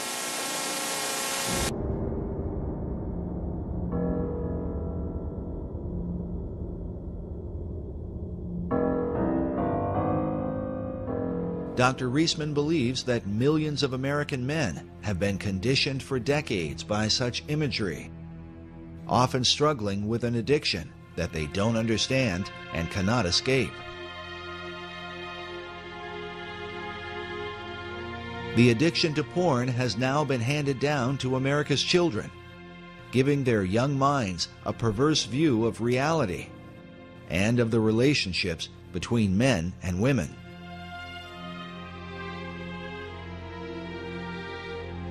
With mainstream soft porn magazines having normalized the idea of sex and violence against children, could this be, as Dr. Reisman has taught, the reason for the continued rise of child abductions, child molestation, and even child murder in our country?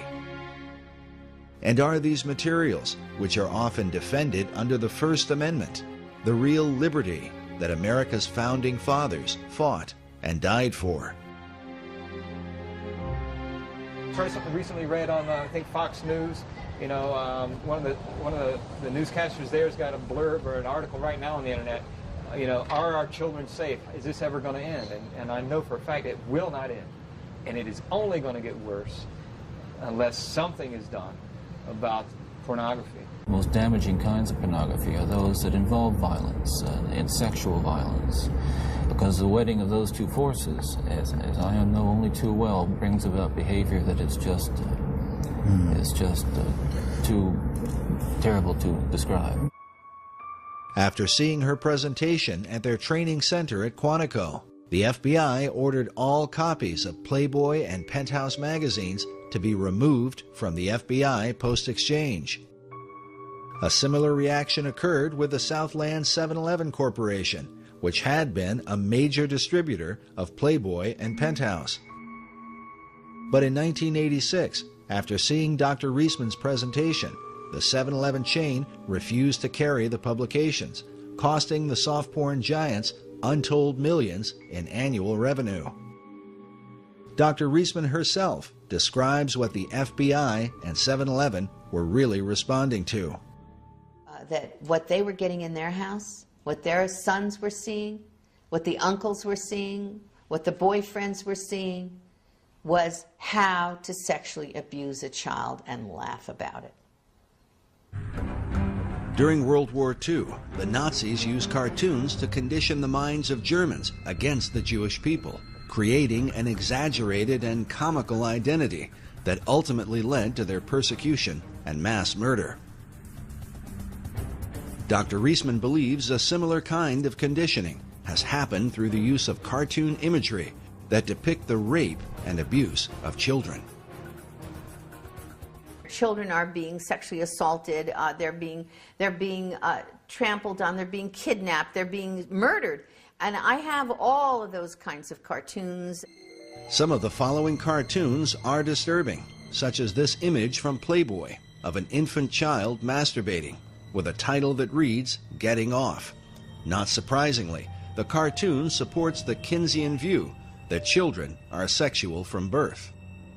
Children are often shown to be the aggressors, as in this image of a small child speaking to an older man with a candy cane. The caption reads, "No thank you, nice man.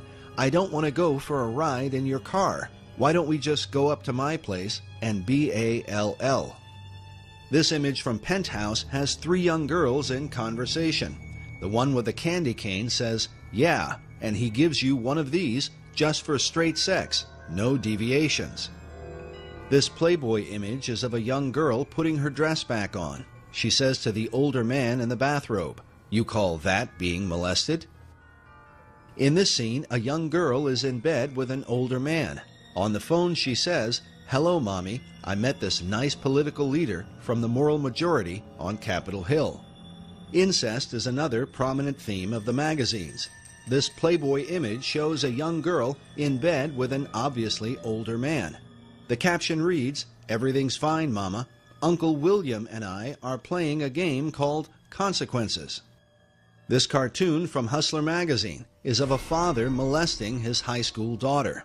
She says, "Daddy, not only is what you're doing illegal, it's being done badly." Many scenarios involve characters that most children recognize, such as Santa Claus and the Wizard of Oz characters, in which Dorothy is either raped or molested by her companions.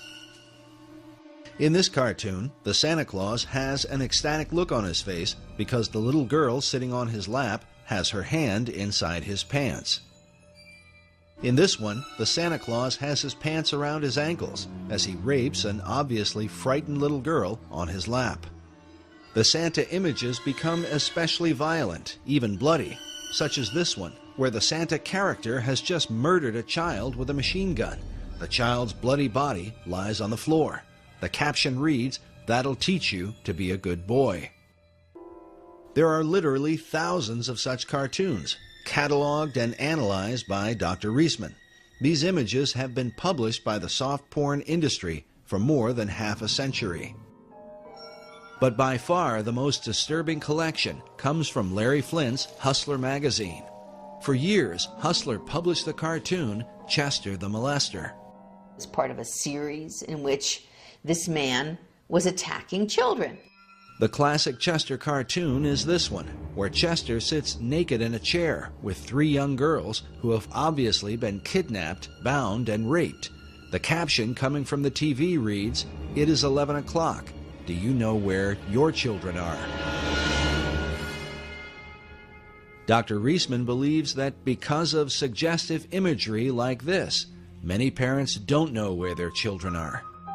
Sadly, some of them will never see their children again.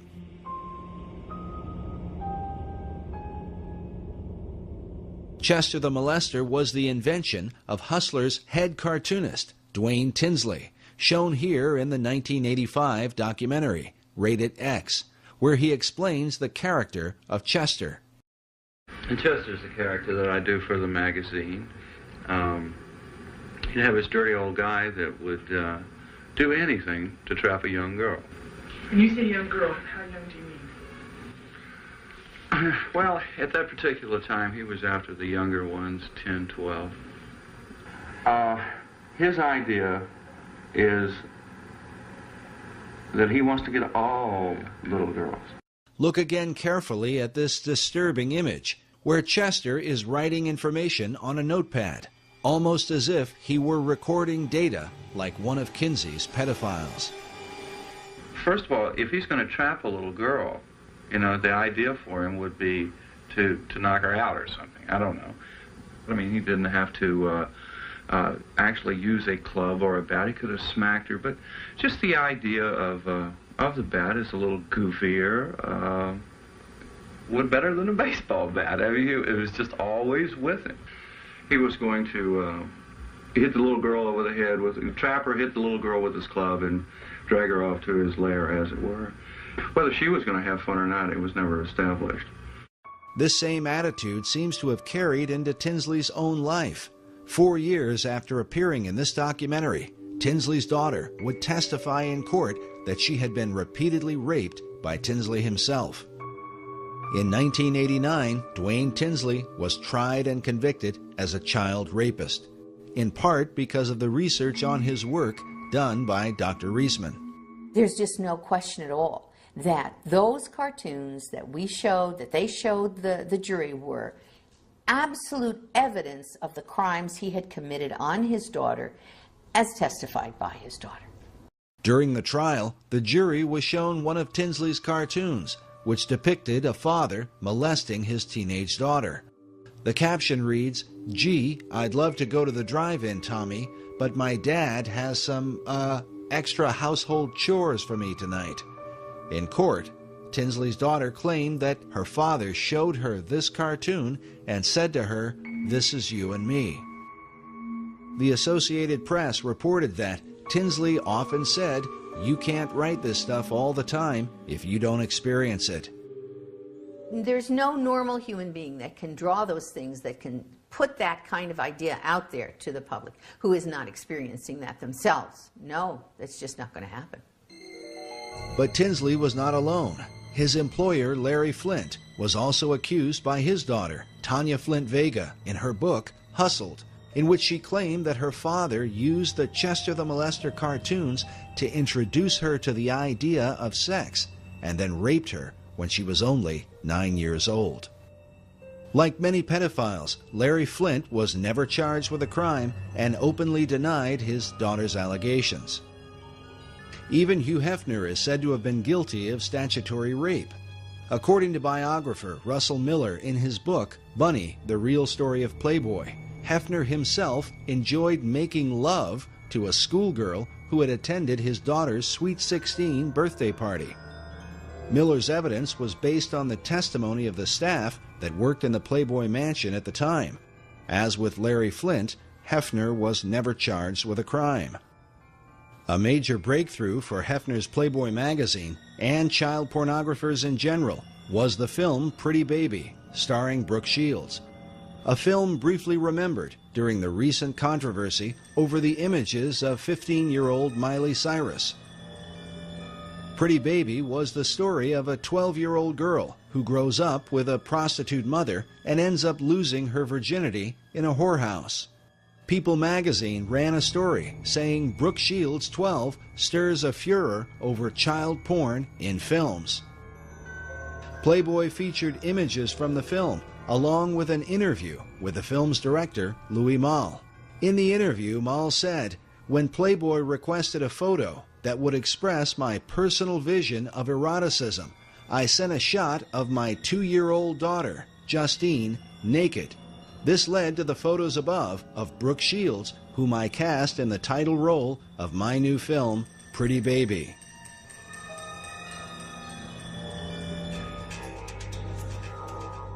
As early as 1971, Reader's Digest published an article titled What Sex Offenders Say About Pornography. The article cited the FBI's Uniform Crime Reports, stating that between 1960 and 1969, the number of forcible rapes committed by males under 18 had increased by 86%. It could be concluded that some force impelling towards sex crime has been operating on younger males in the United States. The period described by the FBI was one in which Playboy magazine had been the principal form of widespread pornography in America, especially the kind that would find its way into the hands of underage males. Then in the 1980s, the Surgeon General C. Everett Koop called pornography a clear and present danger to American public health. And who could forget the disturbing warning given by serial killer Ted Bundy in his final interview with Dr. James Dobson just hours before his execution in 1989. Listen, I'm no social scientist, and I haven't done a survey. I mean, I don't pretend that I know what John Q. Citizen thinks about this. But I've lived in prison for a long time now. And I've met a lot of men who were motivated to commit violence just like me. And without exception, every one of them was deeply involved in pornography, without question, without exception, deeply influenced and consumed by an addiction to pornography. Despite these warnings, the so-called soft porn industry has been normalized in America, partly because some of the most powerful social and political leaders of the last half-century have given interviews and appeared in these magazines, helping to make them part of America's mainstream. Perhaps most famous was Jimmy Carter's Playboy interview in 1976 as a presidential candidate. While ultimately considered a political blunder, it undoubtedly sent a message of acceptability to the up-and-coming generation, to those who, in time, would end up running the country. As such, what sort of decisions would they make on behalf of America's women and children? It is also important to consider that the warnings from Ted Bundy and the Surgeon General were given years before the widespread use of the Internet, where today pornography is available to the masses like never before in history. The Internet, I'm not trying to say is a real negative and dark thing. There's a lot of positive and good things coming out of the Internet, but people need to be aware of the dark element that the Internet provides to people. And it's in a very private, secret place, so people can keep can be anonymous. Whereas, 20, 30 years ago, to go to a porn shop, you'd have to go to a seedy part of town and people would recognize you. It's not that way anymore. It comes right into your house. And that's why I think it's so dangerous. The idea that pornography doesn't really hurt anyone is a fallacious argument. How many marriages, how many tens of thousands, perhaps millions of people are hurting in their relationships because of pornography? And the guy who watches porn is basically probably going to get addicted to the porn. And if he does ever get married, sex is never going to be right because he's going to be so obsessed with the pornography that's not even real anyways. I believe that God intended sex to be between a man and a woman, a husband and a wife. Can you explain the images on the computer? This is nothing right here. Just because you're not out with some other woman doesn't mean that you're not being unfaithful to our marriage. And what else do you need? What do you need I that want you're my not husband providing? to be faithful. I want my husband to be a father to his children. I don't want him in his office watching pornography and telling me that he's trying to meet deadlines.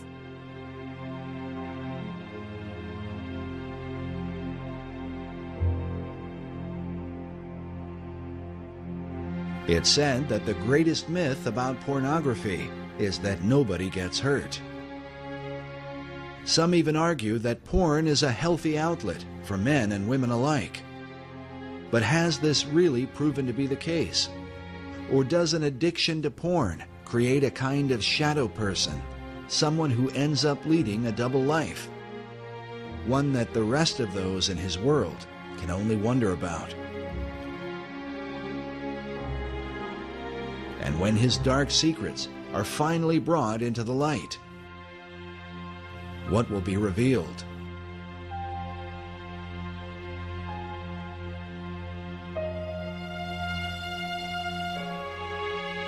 One who understands the dark temptations of pornography is former Penthouse producer J. Gator Henry, who claims he narrowly escaped a lifestyle that became so extreme it almost landed him in prison. I'll say that, but for the grace of God, there go I when I see these men that are being arrested on the news. As a former producer for Penthouse magazine, Gator rubbed elbows with some of the big celebrities in Hollywood, including Ozzy Osbourne and Pamela Anderson. And as you would expect, his work exposed him to countless Penthouse models. Man, it was an ego rush to be around the most beautiful women in the world and then running around naked. And to a lot of men in America, I had the dream job. I mean, I was their hero. I was doing what everybody thought was the greatest thing in the world that a man could be doing for a profession. Gator believes his addiction to pornography began with a troubled childhood. My uncle had molested me when I was a child, and he ended up confessing that to me prior to his death from AIDS a few years ago, so I had that event in my life, and then I also remember when I was young finding a penthouse in my father's bedroom closet. And boy, I thought that was the greatest thing since sliced bread when I found that thing. And when you're at that age and everything else, and so I immediately was hooked on the whole thing. So it's kind of interesting that everything turned around and ended up working for Penthouse. And pornography, especially printed pornography, people think that Penthouse or Playboy or whatever is innocent. And I'm here to say that it's absolutely not. Having also a drug past myself, marijuana is a stepping stone in the drug world, Penthouse magazine or Playboy magazine is a stepping stone in the porn world. You start there, it's not going to end there. Gator claims that the steps on his journey through pornography led him into deeper and darker levels of perversion. Eventually, he found himself on the brink of criminal behavior. It got so bad where I would get on the internet. Again, I was just consumed. The ages of the girls I was looking at, in order for me to get the rush and to get that tingle, that buzz that I wanted to get from the sexual side of it, what happens is you start looking at younger and younger images, younger and younger pictures of girls. And what happened for me one day was, the thought just slammed to me that I probably have done things and probably had images on my computer at that time that could put me in prison. I look at these men who abduct these young girls and they molest them and kill them, bury them alive or whatever they do, stab them multiple times and stuff. And I know that those men, like me, they didn't wake up. They didn't start off. They didn't grow up as little boys saying, oh, my ambition in life is grow up to be a child molester and killer. And I know for a fact that everything in the marrow of my bones, because I've been there, I've walked and lived it, that pornography took them to that place where just your average Joe comes to a place in his mind and in his being where he's so consumed with that fulfillment of that lustful thought and pleasure, with that thought, that he has to fulfill it. And the fantasy becomes so overpowering and so all-consuming. And those are the guys that go out and take these girls.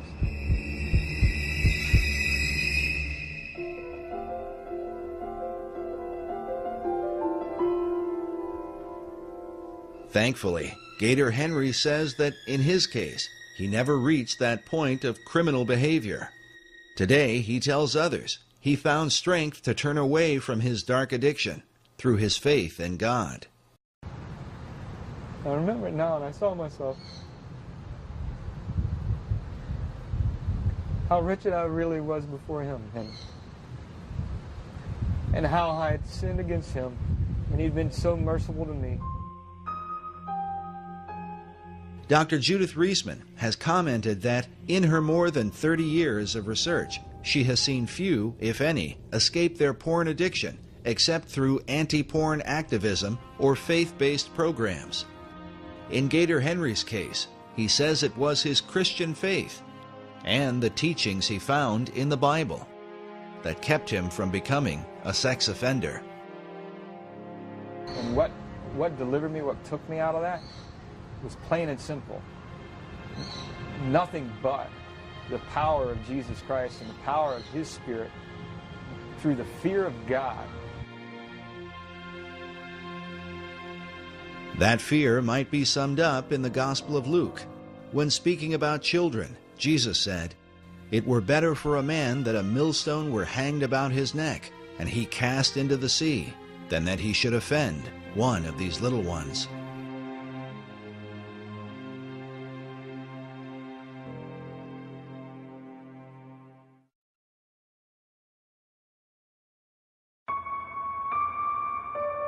In 1994, an underground film was released titled Chicken Hawk: Men Who Love Boys.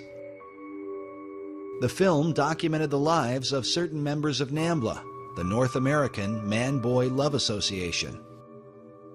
The word chicken hawk is a reference in the gay community to older men who prey upon underage children, boys in particular. I have all my life been attracted to younger boys. Where are the boys? Boys are everywhere. You don't have, there's no one single place. There's the mall, the supermarket, the street, the sports event. I can look out my window and see the school, and it's like Moses looking across to the promised land. He kept making excuses to pull up his shirt and show me his belly in a highly flirtatious way to any ordinary boy lover such as myself, a very exciting and appealing way.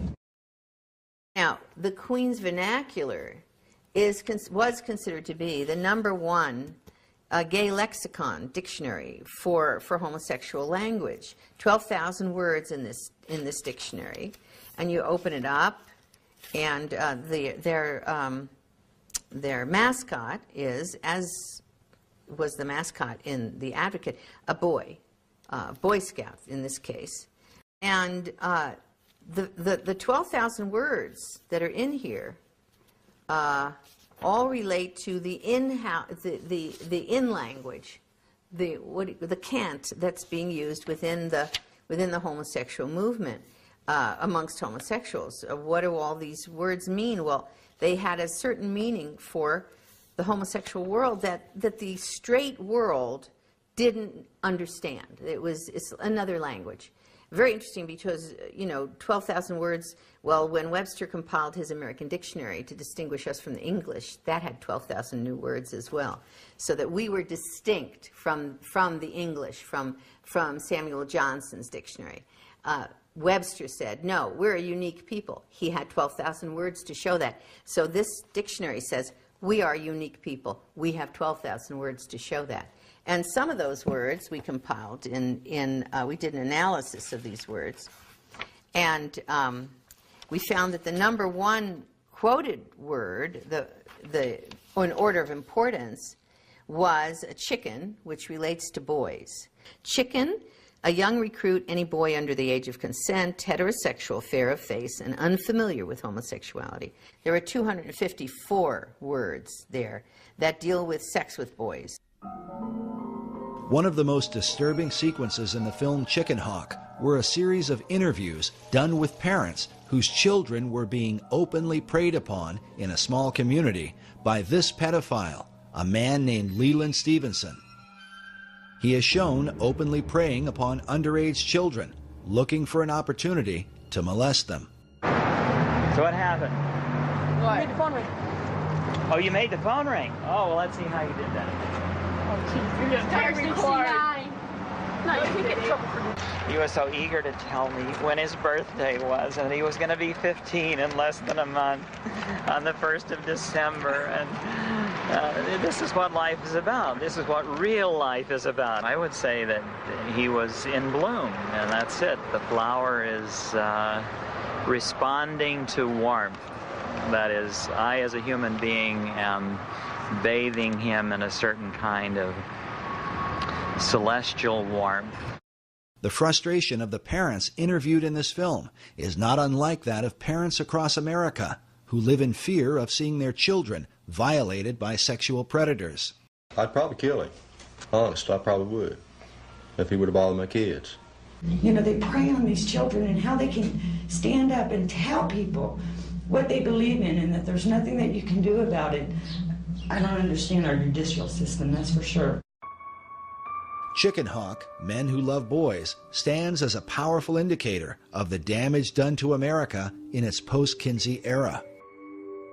We remind the audience that the group NAMBLA, who are the focus of this film, claim to take their inspiration directly from Alfred Kinsey. And while many in the gay community would deny that homosexuality is linked to pedophilia, it is worth noting that the very founder of the gay rights revolution, Harry Hay, consistently advocated the inclusion of NAMBLA in gay pride parades. In fact, here is a photo of Hay marching in a parade with the words, "NAMBLA walks with me," written on his back. Needless to say, Hay had been persuaded by his chief influence, Alfred Kinsey. Like Kinsey, many pedophiles refuse to acknowledge that their sexual involvement with children qualifies as child molestation. Kinsey said some of the most brilliant things imaginable about that. Pedophilia is an almost non-existent kind of crime, and the thing that he hated most about it is that people use words like child molestation. What is that? Nobody knows. Abuse of children? Are they talking about bollocks them against the ear or hitting them with a stovepipe? Are they talking about tickling them a little? Are you talking about fondling? You're going to put fondling and death attacks in the same group? As Kinsey said, by this kind of paranoia, you do the child more damage for life than all the pedophiles in the world would do. Is it true that a vast majority of homosexual men admit to having engaged in pedophilia at some point? Oh, yeah, surely. There's a vast majority of homosexual males are on record within the homosexual literature itself.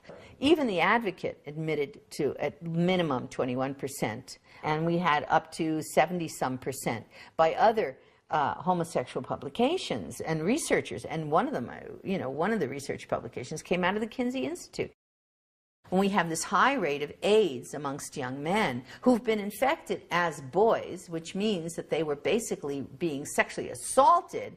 This is what I consider mass murder when you're talking about thousands of boys who have been molested by men who end up with AIDS. And we have a statement by one of the, in the Advocate, by one of the leaders in the homosexual movement who says, these boys are being used as sex toys. He says, I know that. By many homosexual males. He says they don't seem to think it matters. It doesn't matter to them because they're perceiving of these boys as sexual toys, and they're assuming that the boys, quote, like it. Well, it's back to the same old business if she says no, no, no, but she really means yes, yes, yes, but it's applied to young boys.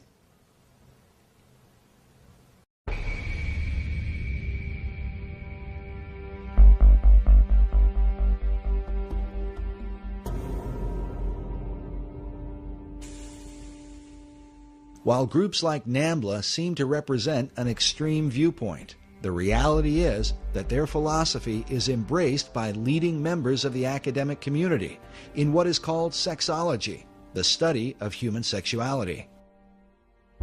From the late 60s and early 70s, both in the US and in the UK, there was what's called a paedophile liberation movement, and this put forward the notion very volubly that it's perfectly all right for men to have, or indeed women, for adults to have, quotes, consensual sexual relationships with children of any age, which is plainly nonsense. But the pedophile liberation movement is still at work in America's academic institutions and includes men who design the thinking behind what is taught in America's sex education programs. You roll it down the penis, and that protects the man when his penis is inside the woman's vagina. There was never any science in all this. It's got nothing to do with science. It's always been political. It's always been people's own sexual perversions that have driven them. And now that drives those sexual perversions into the schoolroom in the form of sex education curricula. Some of the leading pedophile supporters include the late Dr. John Money of Johns Hopkins University, Dr. John DiCecco, Professor Gilbert Hurt, and Dr. Hubert Kennedy, all out of San Francisco University. Perhaps the most influential was the late Dr. Vern Bulla from the Center for Sex Research at California State University, Northridge. Each of these men have either been editors for or have appeared in the Netherlands publication, Pedophilia, the Journal of Pedophilia, a pseudo-academic journal specifically dedicated to normalizing and ultimately legalizing child molestation in society. Also appearing in Pedophilia was Dr. Ralph Underwager, who was often called as an expert witness in court cases involving child abuse. In his 1991 interview with Pedophilia, Underwager stated that pedophiles can boldly and courageously affirm what they choose.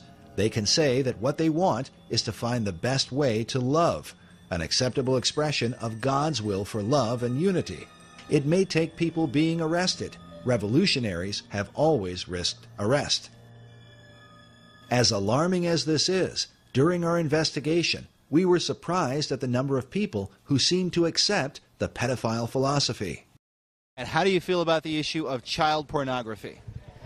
I kind of think that it probably doesn't make sense in the same way that nothing else makes sense, but unlike a lot of people who just have this visceral reaction to it, I kind of feel like if people are having sex and if they just want to do it, openly, it really shouldn't make a difference what age people are.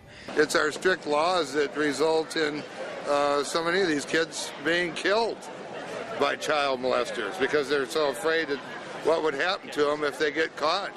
It's a direct result of our stringent laws. I mean, I think everybody's got to be broken in somehow, and ever since the dawn of man, it's been a normal thing where people, when they're young and don't know anything, get broken in by somebody. If they're old enough to bleed, it's all good, as far as women are concerned. Today, the two leading institutes that promote pedophilia are the Kinsey Institute in Bloomington, Indiana, which receives more than $700,000 a year in taxpayer funding, and in San Francisco, the Institute for the Advanced Study of Human Sexuality, a private institution founded by Kinsey's homosexual lover and co-author Wardell B. Pomeroy. Despite its storefront appearance, the Institute is said to be the Harvard University for all human sexuality training. This institute creates the PhDs, the master's degree people, the teachers, the bachelor's degrees, the safe sex educators, and a whole variety of other AIDS prevention people that go into the schoolrooms all over the country and teach children about homosexuality, heterosexuality, bisexuality, bestiality, condoms, and all the rest of it. Teach sex. In all cases, these are people who are Kinseyan trained. On their official website, the Institute states that there need to be sociosexual activities available to those disadvantaged because of age. Some believe this is a veiled reference to children, and that the Institute calls them disadvantaged because it's illegal for them to engage in sex.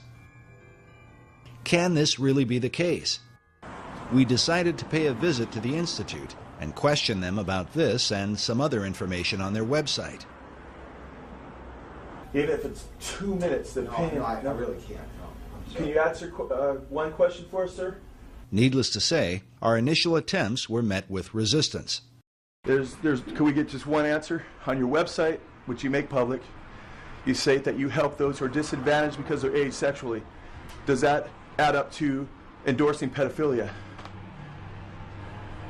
We do not endorse anything up there. I would strongly recommend that you turn the camera off and leave right now. This is private property. Get out. Despite what appears to have been a denial, the Institute's website declares it is the sexual right of all people to engage in sexual acts or activities of any kind whatsoever, and that people have the right to sexual entertainment, including sexually explicit materials dealing with the full range of sexual behavior. If taken literally, these so-called rights would obviously include pedophilia and child pornography.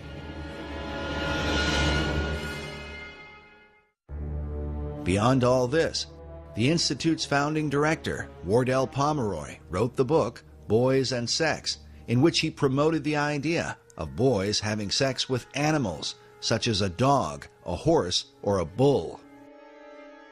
Pomeroy also stated that incest between adults and younger children can prove to be a satisfying and enriching experience. But the influence of Pomeroy's Sex Institute goes even beyond the academic community and into America's churches.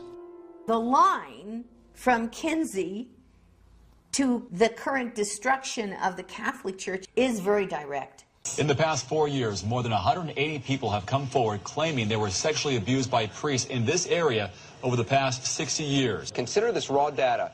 A survey commissioned by the U.S. Catholic Church found more than 10,000 allegations of sexual abuse involving more than 4,300 priests and deacons. The harm done to trusting families is immeasurable and was perhaps most powerfully captured by filmmaker Amy Berg in Deliver Us from Evil, a documentary about a child-molesting priest and the anguish he brought to countless children and their parents. I feel betrayed by the church. The church has betrayed me and my family, and they destroyed it. When the Vatican II comes through and the whole notion of liberalizing the church emerges, this group of sexologists or psychologists who are trained by them go into the clergy, goes into the Catholic Church to help decide who makes a good priest. They throw out all the Orthodox applicants, and people who kind of are unsure or who are very sure, who are rather homosexual or something, they get put through, and the folks who are not quite as stable in a way in terms of their orthodoxy, they're permitted into the clergy to a great extent. And several of our key dioceses, or the training, the places where the clergy are trained, bring in pornography from the Institute for the Advanced Study of Human Sexuality to train priests the same way the medical profession has been trained. Desensitizing the priests on issues of homosexuality and promiscuity and bisexuality and everything else, using that pornography to desensitize them and condition them, and in many cases, to seduce them. But the fallout has extended into mainstream Protestant churches as well, with one scandal after another, involving some of America's top evangelical leaders. I have sinned against you, my Lord. It just is a tragedy of the first order. You know, I could give you a theological reason, Nancy. I think the enemy of our souls, Satan, assaults the church and assaults the truth. As with Roman Catholicism, Protestant sex scandals all over the country often involve pedophile pastors and church leaders preying upon young children. While the hypocrisy involved is undeniable, can it be that this is the unavoidable conclusion of Kinsey's sexual revolution? A society so overwhelmed with temptation that even the most would-be pious members find it all but impossible to resist. And what will this mean for churches in America? There's a whole issue of denial. We have turned our back on understanding that this is a significant, profound problem in the church. And I think that there needs to be an awareness and education, and I think that pastors need to address it from the pulpit. Jeff Reinke is the marriage and family pastor of North Coast Calvary Chapel in Carlsbad, California. He believes that what we currently know about men struggling with sexual addiction in American churches is far worse than many Christian leaders are willing to admit. I am grieved at the lack of moral outrage that there is lacking today in our culture, and particularly in the church, in the whole area of sexual perversion. I believe it is the Mount Whitney. I think addiction, and particularly sexual addiction, is the Mount Whitney of sin in the church today. If I could use a more effective metaphor, I really think it's like an iceberg, is we just barely see the tip of it. But underneath the surface, there is such deep denial, and that denial is led to personal destruction, I think, particularly with men. This is nothing, right? This is nothing. Don't mean anything. This is nothing. I mean, I'm looking at a few pictures. Would you rather I'm actually with another girl? Like I mean, did I actually cheat on you? You know, actually, I would prefer that my husband not do either one. Are you trying to give me an option? It's either a prostitute or the computer? There's not a week that goes by in my own counseling practice that I am not counseling a couple, that I don't get a phone call or an email in regards to sexual addiction. I had a wife whose husband is a lawyer in the area, and she's filing for divorce. For the last 6 years, he's been caught in prostitution, in pornography, in striptease centers and so forth. And she asked me this question. She said, how is it that he could call himself a Christian for the last 5 years, that he's been struggling with this stuff? How can he call himself a Christian? Could you tell me that, Pastor? When is it going to stop with you? I'm not covering for you anymore. Dude, what's there to cover? There's nothing wrong with this. Did you look at it? There's nothing wrong with this. Yeah, I did look at it, and so did your son. Yeah, so what? What kind of a father have you become? Now you're going to talk about me being a father? It's going to stop, and it's going to stop now. It already stopped. That's what you said months ago. What kind of marriage is this? You know, it's one thing that you make me feel like I'm not even your wife, that I'm worth nothing, that you have to look at magazines and porn. What do you expect from me? I can't even look at you anymore. How do I explain this to your children? You know, you've got a problem, and now you've made it ours. Fix it.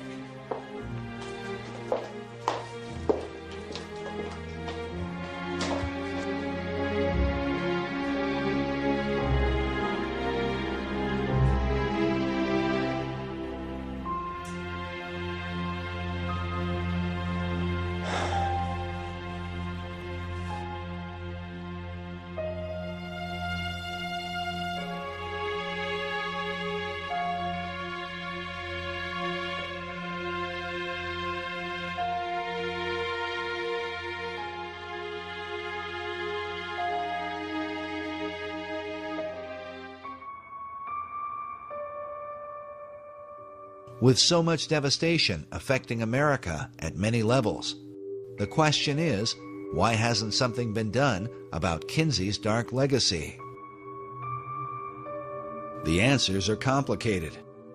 Many brush off the continued influence of Kinsey and his disciples because they are told that things have gotten better because of them. It is often reported that sex crimes are diminishing in America, and that rape has supposedly declined by 85% since 1970. Law professor Anthony D'Amato published an essay in 2006 titled "Porn Up, Rape Down," crediting the porn industry for this so-called reduction of rape. But leading members of law enforcement strongly disagree. Denver Police Lieutenant James D. Ponzi is a Regis University professor whose research on crime statistics has been presented at Harvard University and published in police journals across the country. Ponzi was quoted in Police Beat in May of 2005. He said, "In 1998, Shannon Schreiber was raped and murdered. The lawsuit her parents filed revealed the practice of downgrading sexual crimes. Departments cooked the books to lower crime rates." Lieutenant Ponzi got emails from different departments all over the country regarding statistics being altered in their cities. Ponzi said these lower rape statistics don't reflect what is truly happening in sex-related crimes. The reason for the deception is political pressure to lower crime rates, as partly exposed by U.S. News and World Report. In April of 2000, they wrote, "Facing political heat to cut crime in the city, investigators in the New York Sex Crime Unit sat on thousands of reports of rapes and other sexual assaults." Police Captain Rich Costello stated that the way crime was solved was with an eraser. In that same year, it was also reported that the FBI conducted a limited investigation and discovered that PPD had failed to report between 13,000 and 37,000 major crimes. Lieutenant Colonel Dave Grossman is a West Point psychology professor and Pulitzer Prize nominee. He is a renowned expert in human aggression and co-author of the book, Stop Teaching Our Kids to Kill. On crime statistics, he says, the downturn in violent crime in the U.S. in the 1990s is very deceptive. Violent crime is still about 5 times greater today per capita than it was in 1957. Grossman says the biggest factor for the lower crime rates is that we are lying about the data. One of the tactics used is to manipulate statistics in a way that gives a false impression to the public. For example, at the beginning of this film, we told you that some 58,200 children are abducted each year by non-family members. This report from the Department of Justice goes on to say that only 115 of these are stereotypical kidnappings. But they define stereotypical kidnapping to include children who are held for ransom or transported a distance of 50 or more miles. The report goes on to say that of the 58,200 children abducted, about half of the victims were sexually assaulted. While most people will be left thinking only about 115 kids, the reality is that at least 29,000 children are kidnapped and raped in America each year. The report also says that this is an underestimate.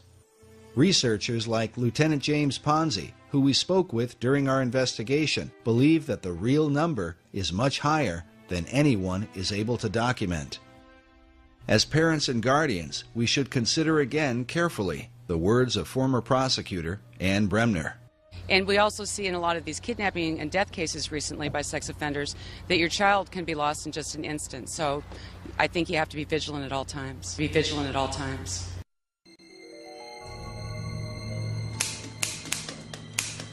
Manipulation of truth and political pressure have continued to protect the influence of Alfred Kinsey and his followers for more than half a century. In the 1980s, the Reagan administration developed a commission to investigate the influence of pornography. The Department of Justice brought in Dr. Judith Reisman, who initially wanted to investigate Kinsey along with the images in Playboy, Penthouse, and Hustler.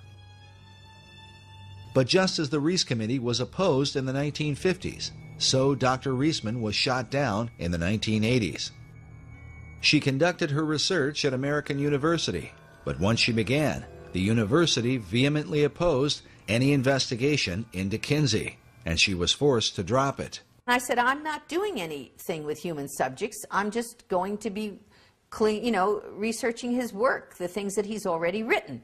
And they said, no, no, no, you can't do that. So academic freedom was completely eliminated because the Kinsey Institute had some kind of power structure going there that caused them to be unable to allow me to pursue a United States Department of Justice grant from our country that would have allowed me, as an objective researcher, to look into the Kinsey research as it stood.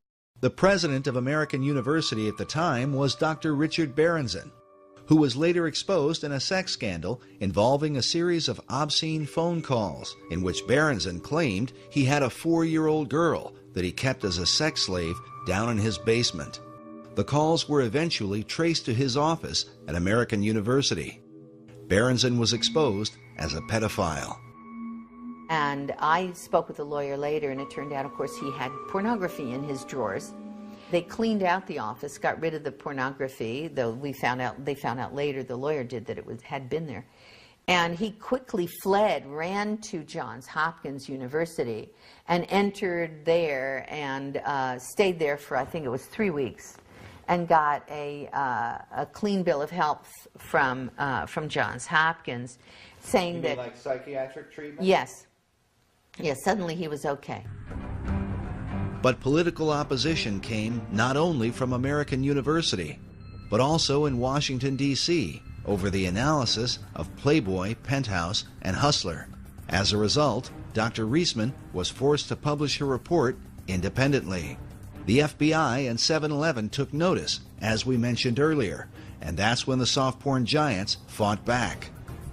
In her book, The Powerhouse, journalist Susan B. Trento documents how Playboy and Penthouse magazines hired a Washington-based PR firm named Gray & Company to create a media blitz that would discredit Dr. Reisman and the entire Reagan Commission on pornography. She writes that dealing with Judith Reisman was not difficult.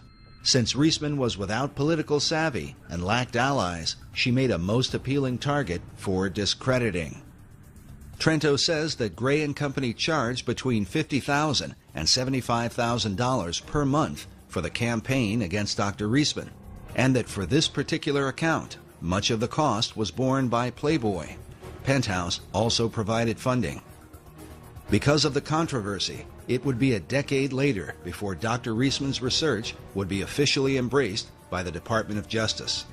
In a letter written by past administrator Robert Sweet, he says, while the massive affluent sex industry has employed nearly every technique in their arsenal short of violence to stop Dr. Reisman's work, they have not shown her findings to be incorrect or methodologically flawed in even the smallest detail. Why don't you care more about the children than you do about protecting the finances of the sex industry and the sex establishment? Yes, Judah. Right, the sex industry. Tell me about this sex industry.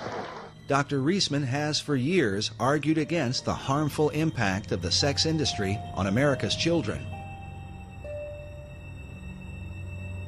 Many of the PhDs who teach in our universities have not only been associated with the Journal of Pedophilia, but have also served as the board members for pornographic magazines like Penthouse Forum. These are the people who have designed the programs for sex education in America.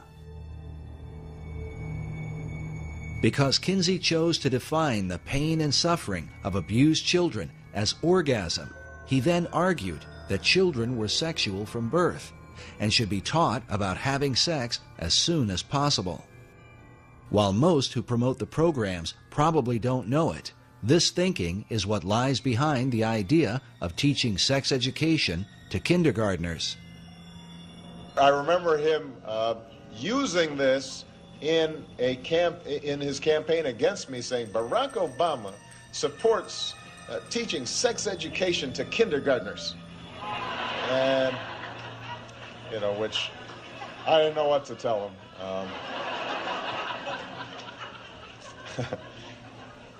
But it's the right thing to do. To provide age-appropriate sex education, science-based sex education, science-based sex education in the schools. Remember that this science-based sex education begins with the so-called scientific data gathered by Kinsey's pedophiles and recorded by him in his sex reports, something that Kinsey's followers continue to insist is relevant in teaching our children today. These specific findings about these children are totally irrelevant to modern sex education. Consider again this image of a teacher showing what appears to be 6- and 7-year-old girls how to use a condom. Who will this 7-year-old be using a condom with? When you consider that the PhDs who have designed these programs openly support the pedophile philosophy, we can only wonder, is sex education really intended to protect America's children, or to condition them for seduction at the hands of a child molester? Why are America's children disappearing? For those who study the influence of Alfred Kinsey, the answer becomes more than clear. The Kinsey Institute continues to lead the way in sex education and continues to be funded by the American taxpayer. Dr. Reisman believes the Institute should come under an official investigation, something she was prevented from doing during her time at the Department of Justice. The Kinsey Institute was so frightened that the truth would come out. That time it was Reinisch, and then later it would be Bancroft, that they threatened lawsuits to everybody. And they pulled out every stop. They put the arm on everyone politically and institutionally. Their Rockefeller grants, their money, their funding from all kinds of other people would be pulled into play to stop Reisman from looking at the information that was right out there, that belongs in the hands of the American public, so that the American public can make their own decisions about whether this is true, whether I'm wrong and I should be sued or put in jail or something, fine. Or whether they're wrong and we need to have a proper investigation so that the American public knows the truth about our history and how come we're getting to where we are where we are in terms of the kinds of violence that are taking place in society and violence to children.